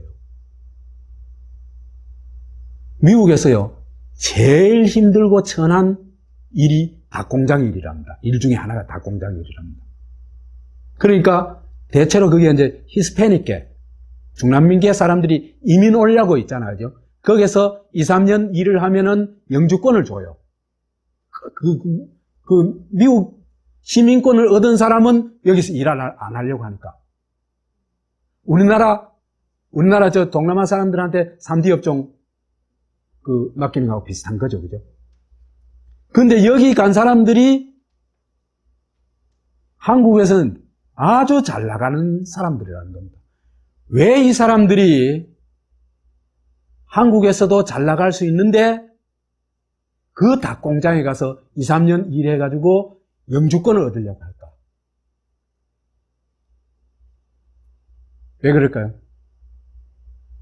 그 다음에 또 20대 이민계라는 걸 20대 인류대 출신들이 이민계라는 잘 나가는 인류계 출신들이 직장도 좋고 하는 사람들이 이민계를 만들어가지고 지금 이민계를 만들었는데 그런 게 뭐 여러 대 있대요. 그래가지고 매달 그 계금을 번대요. 근데 거기 사람들이 한국 사회에서도 굉장히 인정받는 층들이에요. 거기 얘기로는 옥스퍼드, 케임브리지에서 박사학위 받은 사람도 여기 와서 용접 일을 배우면서 이민계를 한답니다.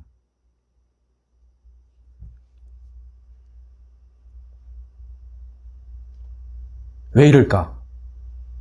첫째는 한국 상황에 대한 절망감이겠죠, 그죠? 그 절망감의 핵심을 봐야 됩니다. 첫째, 안전 확보가 안 된다. 그죠?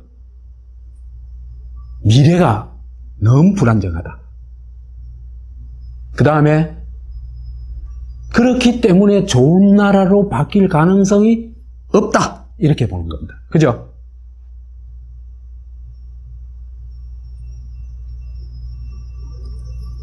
그래서 이제 이렇게 볼 것 같으면은 그 절망감의 출발점은 그죠?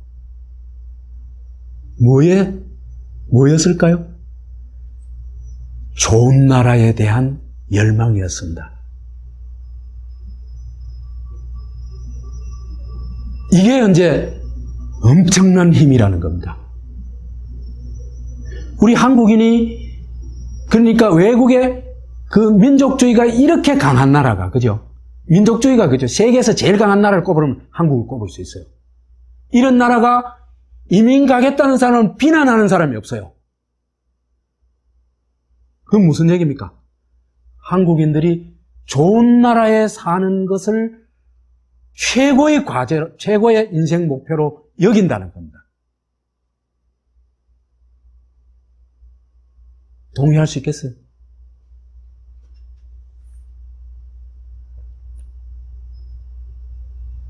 그래서 이제 이런 좋은 나라에 살고 싶은, 그런데 이런 좋은 나라에 살고 싶은 열망이 높으면 높을수록 더 절망에 빠져요. 왜? 현실이 그렇기도 하지만은 더 중요한 게 있어요.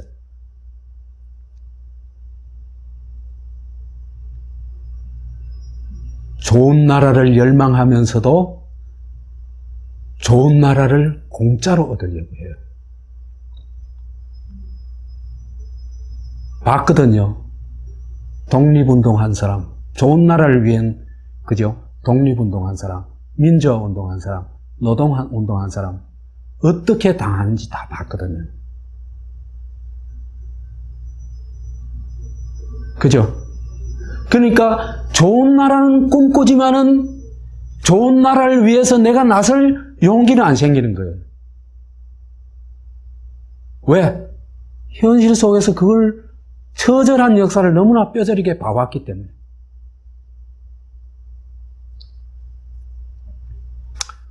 이래서 절망이라는 것은 좋은 나라에 대한 열망과 자기가 실천하지 못하는 무임승차 심리가 어우러진 것이다. 이렇게 볼 수 있습니다. 그랬을 때 절망을 하는 겁니다.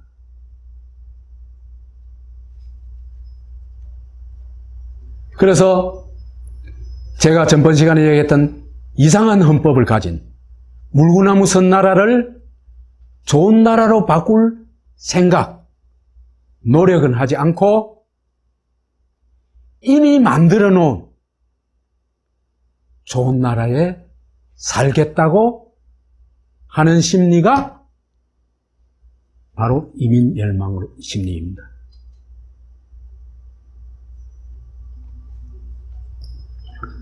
이럴 때 제가 묻고 싶어요. 당신은 좋은 나라를 만들기 위해 무엇을 했습니까? 거창한 걸 요구하는 게 아닙니다. 그런데요, 우리는 정말 우리가 형편없는 나라라고 생각하지만은 사실은요, 이만한 나라도 드뭅니다. 많지 않습니다.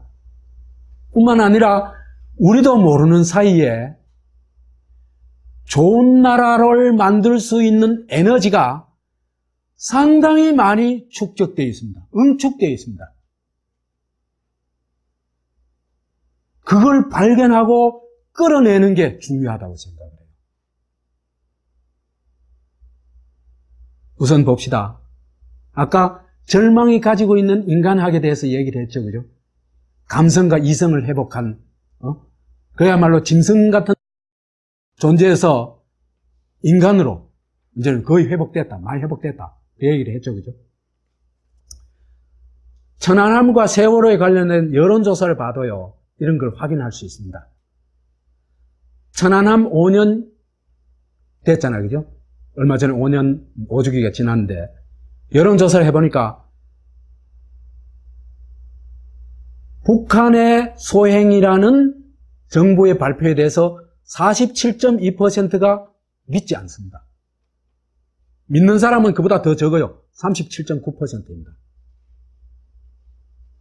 그 다음에 세월호 1주년이 다 돼가잖아요. 4월 16일이잖아요. 그죠? 여론조사를 해보니까 인양에 찬성하는 사람이 적게는 60%에서 많게는 77%까지 나옵니다. 그 다음에 박근혜가 약속을 지켰냐 물어봤더니 60% 이상이 지키지 않았다고 답합니다. 이거는 별것 아닌 것 같지만 굉장히 중요한 변화입니다. 국가가 발표하든 말든 내가 판단해. 이거 아닙니까? 이건 굉장히 중요한 겁니다. 그죠? 내가 판단해. 우선 박정희가 쳐놓은 덫을 한국 사람들이 이제 많이 뛰어넘었어요. 북한 소행이다. 이건 아무도 반대 못하리라고 생각하고 그런 덫을 쳤겠죠. 그죠? 그죠?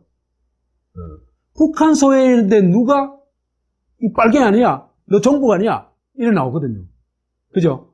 그럼에도 불구하고 반 가까운 사람이 불신하고 있다는 것은 국가 안보주의적 시각을 한국인이 넘어서고 있다. 이 얘기입니다. 그 다음에 세월호 인양한데 1,000억 내지 1,500억 든다. 그 배 하나 끌어올리는데 그 무슨 돈이 그리 많이 드냐. 그거 가지고 가난한 사람들 도와주지. 이래 얘기할 수 있거든요. 그렇잖아, 그죠?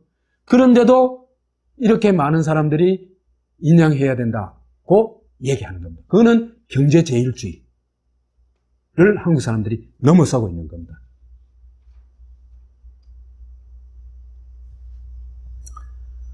그래서 이제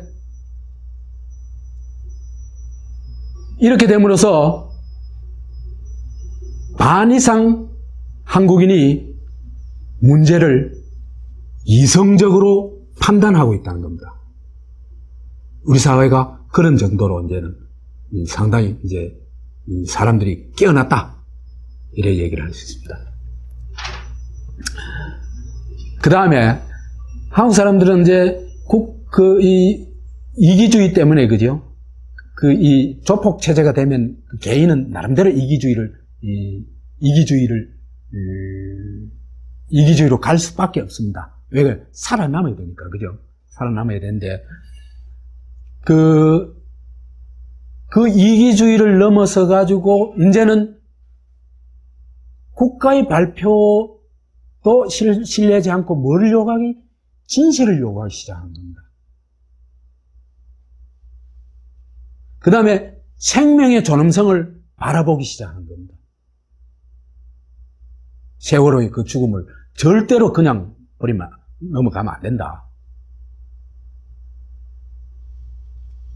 그 다음에 세월호 가족들이 겪고 있는 아픔에 절대다수 한국인이 공감하고 있는 겁니다.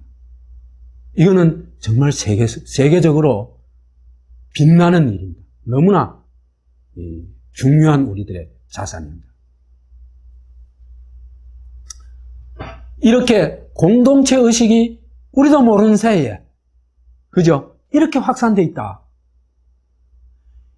이걸 절망의 눈으로 바라보면 안 된다 말이야. 이게 얼마나 큰 희망인데, 미국의 그죠? 경찰들이, 백인 경찰들이 흑인을 공공연하게 살인하잖아요. 그죠? 근데 미국 사람들 분노하지도 않습니다.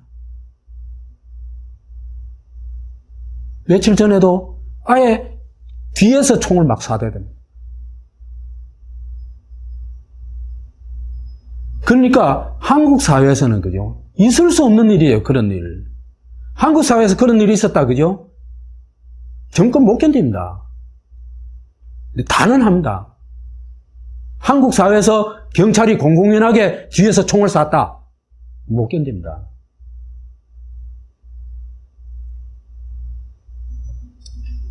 미국이 그죠? 이런 공공연한 살인에도 그죠?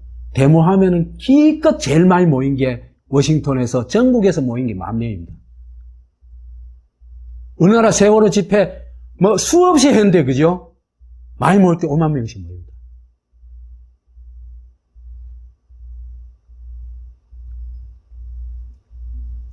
그래서 이런 수많은 사람의 공감과 참여, 이게야말로 좋은 나라를 만들 수 있는 엄청난 자산이고 동력이다. 이게 단언할 수 있습니다.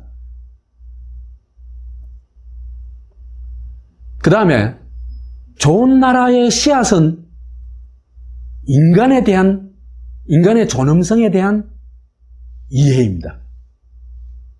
그래서 인권이야말로, 인권의식이야말로 좋은 나라의 확실한 씨앗이라고 얘기할 수 있는데, 인권을 심은 데서는 반드시 좋은 나라가 나옵니다. 보십시다. 우리가 그죠? 이게 얼마나 인권의식이 높아졌느냐. 이승만 때 대학살을 했죠. 그래도 침묵했죠. 박정희 전두환 때 고문과 간첩 조작을 했죠. 그래도 침묵했죠. 그러다가 87년도에 박종철 고문 살인 사건이 일어났을 때, 그 진실이 드러났을 때 거의 전 국민이 일어났습니다. 분노했고. 한 사람의 죽음에, 물론 거기에는 약간의 문제는 있습니다만, 한 사람의 죽음에 있잖아요. 그죠? 한 사회가 이렇게 반응한다면요, 그 사회는 정말 괜찮은 사회입니다.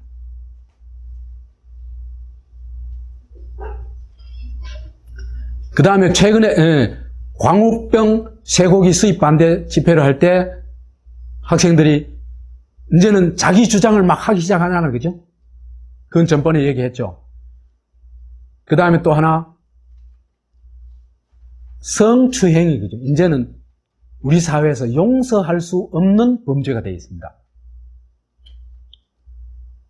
성추행요, 이거 다반사였어요. 그건 너무 잘합니다, 제가. 근데, 이 고대생이, 고대 의대생이 MT 갔다가 동기생 하나를 집단 성추행했죠. 그러다 다 출교 처분 당했죠. 그 다음에 서울대 수학과 강모시 교수란 사람이 제자들한테 이제 성추행 언어를 계속, 성추행 폭언을 계속 하다가 결국 구속되고 파면이 되죠. 인권의식이 이제는 사람을 두드려 패고 이런 수준이 아니라 사람에게 상처를 주는 것도 이제는 용납할 수 없어. 이런 수준까지 우리가 온 겁니다.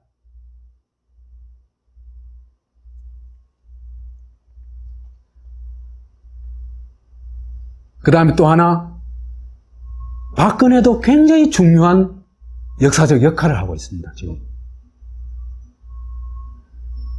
한국의 내국 독재 세력, 지금 새누리당, 그 자유당에서부터 이어지는 거죠. 자유당, 민주공화당, 민주정의당, 민주자유당, 그 다음에 한나라당, 새누리당, 일로 이어지는 그 매국 독재 세력. 이 세력들의 정체를 과감없이 폭로해주고 있는 게 박근혜입니다. 너무나 대단한 어떤 이 능력을 발휘하고 있어요. 그런 면에서. 그 다음에 그것뿐만 아니라 그 세력이 얼마나 시대착오적인 세력인가를 너무나 잘 보여주고 있어요. 그래서 이제 사기를 치고, 그 다음에 요즘 또 이제 대통령 측근들이 전신만신 돈 받은 게 드러났죠. 그죠? 부패, 그 다음에 아무 문제도 해결 못하는 무능, 그 다음에 국정원과 검찰과 경찰을 있잖아요. 그죠? 사유화해버리는 권력 남용, 그 다음에 공작 정치, 애국을 강요하는 것, 그 다음 대선 부정선거 같은 이런 불법 행위, 이런 있잖아, 그죠? 매국 독재 세력의 말하자면 호화찬란한 그 정체를 세트로 딱 보여주고 있는 겁니다. 이렇게 됨으로써 한국인들을 그죠? 엄청나게 빠른 속도로 각성시키고 있어요. 그래서 한국 사람 중에 제일 각성 안 된 사람들이 대체로 경상도 할배들이라고 하거든요. 근데 이 경상도 할배 입에서 하루에 서너 번씩 미치는 소리가 나옵니다. 대단한 능력 아닙니까? 그 할배들 입에서 이런 소리가 나오게 하는 건 그건 뭐 엄청난 능력입니다. 그래서 이제 박근혜가 나서가지고 한국 사회에 이 매국 독재 세력이 가지고 있는 뭐라고 할까, 이 사람들 사이에 있는 정당성이 뭐냐 하면은, 그래도 독재를 했든 말든 경제성장 안 했냐, 이거였거든, 그죠? 그죠? 그리고 그 신화는 박정희 신화 아닙니까, 그죠? 그런데 그 박정희 신화를 부술 수 있는 사람이 없어요, 우리나라에. 누구도 게임이 안 돼요. 김대중이가 덤벼도 안 되고, 노무현이 덤벼도 안 돼요. 유일하게 그 박정희 신화를 부숴버릴 수 있는 사람, 그의 따님입니다. 자기의 무능을 철저히 과감없이 있는 그대로 보여줌으로써 있잖아, 그죠? 아, 우리 아버지 그 별거 아니야, 이걸 보여주는 겁니다.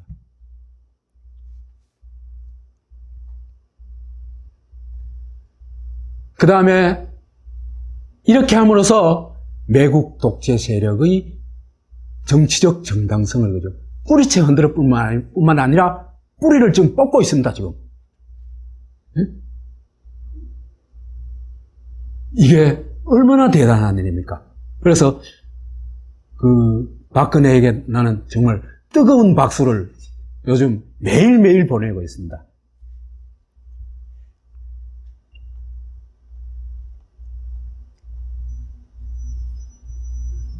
자, 이렇게 우리한테는 그죠?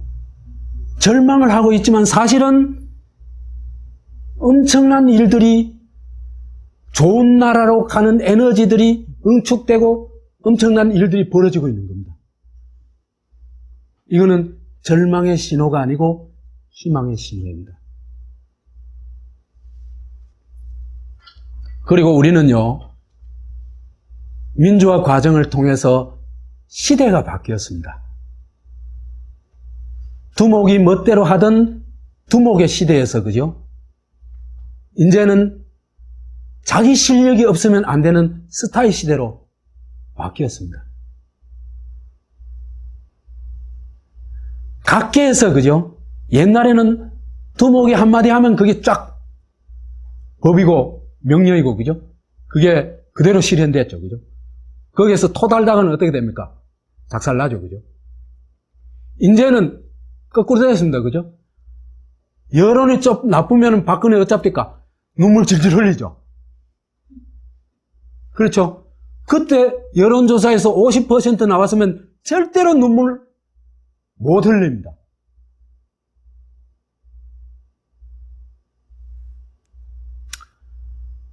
그래서 이제 스타들이 속속 등장하고 있습니다. 예. 언론계에서도 그죠? 요즘 새로이 스타로, 옛날에 우리 민주화운동할 때의 스타는 역시 이영희 선생이었습니다. 그죠? 전환시대의 논리가 사람들한테 엄청난 어떤 그 지적 각성을 제공했죠. 그죠? 그 다음에, 요즘은 손석희, 보도의 새로운 경지를 여튼 개척해 나가고 있습니다. 그래서 이제, 그런데 정치권에서도 역시 이제 스타 시대로 들어섰습니다. 그죠? 민주화를 했던 민주화 스타가 세 사람 있었죠. 응? 김영삼도 스타입니다. 김영삼의 그죠? 박정희 정권에 대한 도전은요, 가장 강력하고 과감하게 싸웠어요. 김대중보다 훨씬 더 과감하고 강력하게 싸웠습니다. 우리 그 시대에 살았거든요. 정말 목숨 걸고 싸웠어요. 나중에 우리가 이제 김영삼에 대해서 이제 재평가를 할 겁니다. 김영삼 대단한 사람입니다. 김대중, 노무현. 근데 스타인 줄 알았는데 사실은 까보니까 아닌 사람도 있죠. 그죠? 이제 이명박이 뭐에 속았습니까? 청계천에 속았죠. 그죠? 그 다음에 서울 시내버스 이 노선 바꾼 거 있잖아요. 거기 속아버렸죠. 그 다음에 박근혜도 뭐 있는 줄 알았는데 저는 처음부터 뭐 있는 줄 전혀 없다고 알았습니다만은 박근혜가 한 일은 딱 한 가지 보이거든요. 아버지 사진 들고 돌아다니는 게 보이거든요. 그런데 이게 이제 정권을 잡고 나니까 이게 스타가 아니구나. 이거 확 드러났죠. 이 스타 시대에는요, 그 기존의 어떤 기득권 세력하고는 다른 뭐가 있습니다. 우리나라 제가 보기에 이제 3대 스타를 꼽으라고 할 것 같은 저는 서태지, 김대중, 노무현 이렇게 꼽습니다. 이 사람들의 특징이 뭐냐?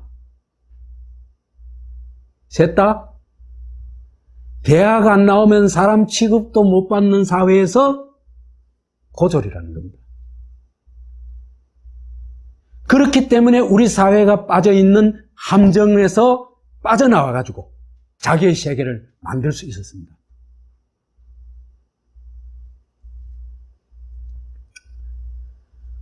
그래서 이제 이런 사람들이 스타가 가지고 있는 특징이 있어요. 남하고 똑같으면 스타 아니죠. 남다른 어떤 뭐가 있어요. 근데 그게 남다른 게 있다고 다 스타가 되는 게 아니에요. 시대 정신과 부합해야 되겠죠. 그죠? 그렇죠. 그죠? 시대의 정신을 선창하고 선도하는 그런 무엇이 있어야 돼요. 그렇죠. 그죠? 서태지 그랬죠. 아내를 꿈꾸며, 그 다음 또 교실 이데아, 이래가지고, 그죠? 우리 사회가 가지고 있는 있잖아요. 폭력적인 그런 걸, 비판적으로 표현했죠.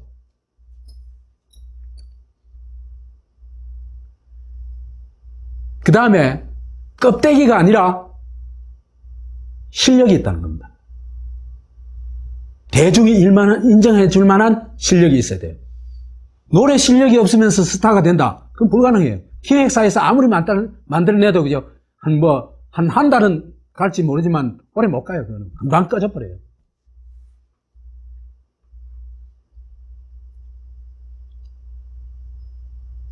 그 다음에 실력만 있다고 됐냐? 대중의 호응이 있어야 돼요. 그죠? 대중의 호응이 없으면 스타가 절대로 될 수 없습니다. 그러면 대중과 소통력이 있어야 돼요. 그렇기 때문에요.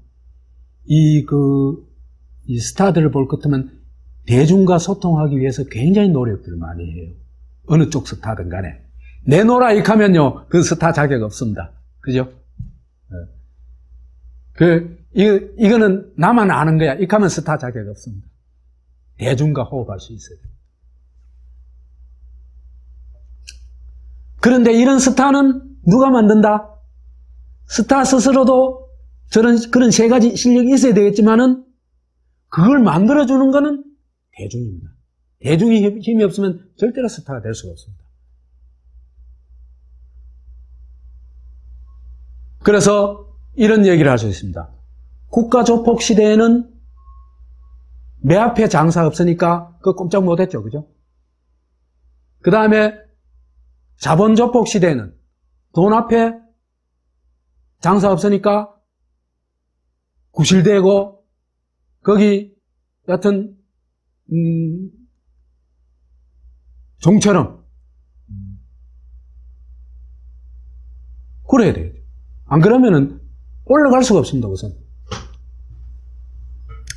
하수인이 돼야 됩니다. 하수인이. 근데 스타 대중 시대는 여론이 최고입니다. 여론 앞에는 장사 없습니다. 박근혜도 장사가 아닙니다. 그 누구도 여론 앞에서는 이길 수가 없습니다. 이런 사회로 우리가 굉장히 빠르게 가고 있습니다. 그죠? 그건 뭡니까? 우리가 결정할 수 있어 이겁니다. 그죠? 그래서 진짜 스타를 뽑으면은 나라를 바꿀 수 있습니다. 다만 가짜 스타한테 우리 많이 속았죠. 그죠? 이명박이한테 속고 박근혜한테 속고 그랬는데 좀 속지 말자.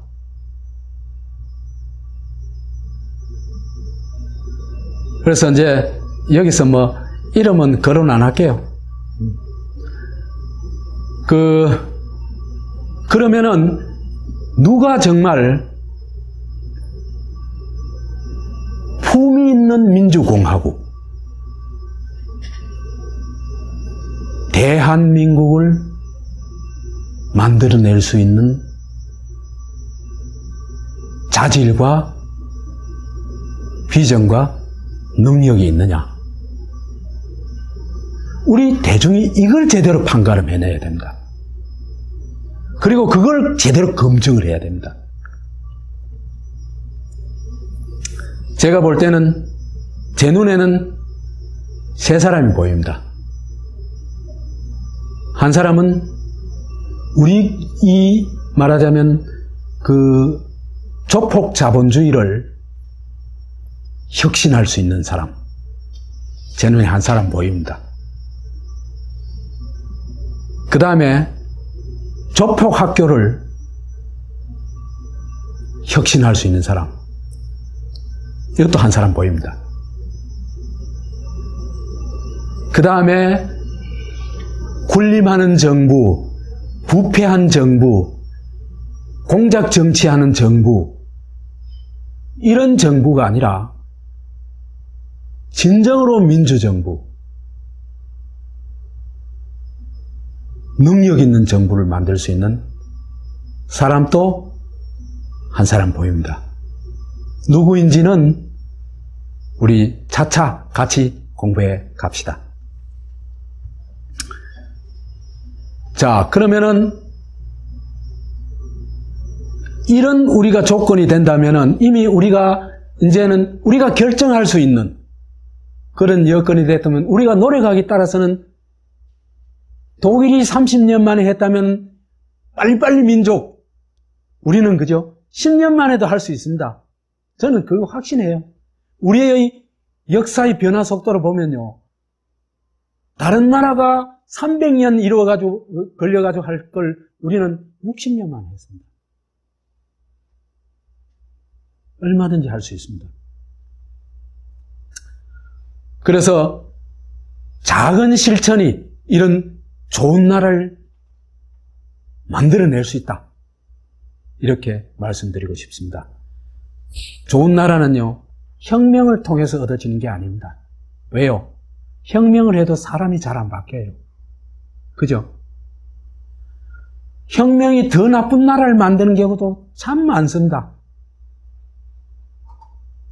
그 다음에 학살의 나라를 만든 경우도 굉장히 많죠. 히틀러 정권도 그 초기 경제 성장은요, 그 혁명입니다, 혁명. 그렇지만 그 정권이 어떻게 했습니까?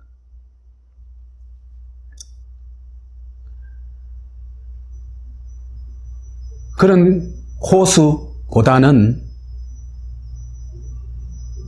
다른 작은 실천들이 보태지는 그런 방법이 훨씬 더 좋은 나라를 만드는 더 나은 길이라고 생각을 하거든요. 그래서 이제 다만 열망이 쉽게 절망으로 끝나지 말자. 그래서 쉽게 이민 가자 이런 식으로는 생각하지 말자. 한 번 더 우리가 생각해 보자. 그래서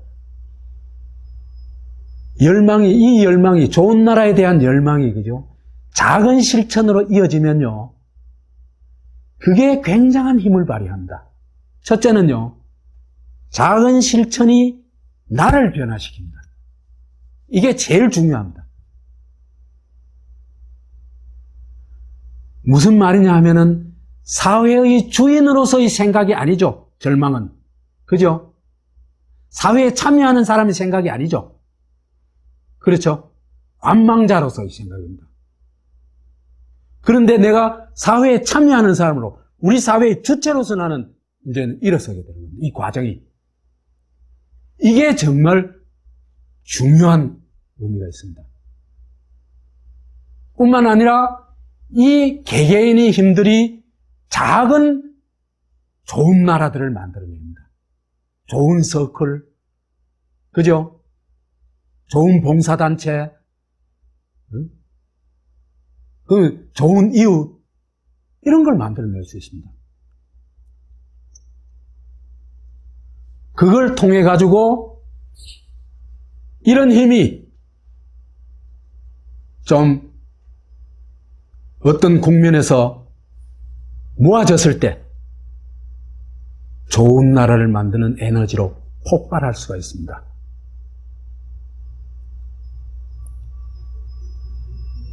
그래서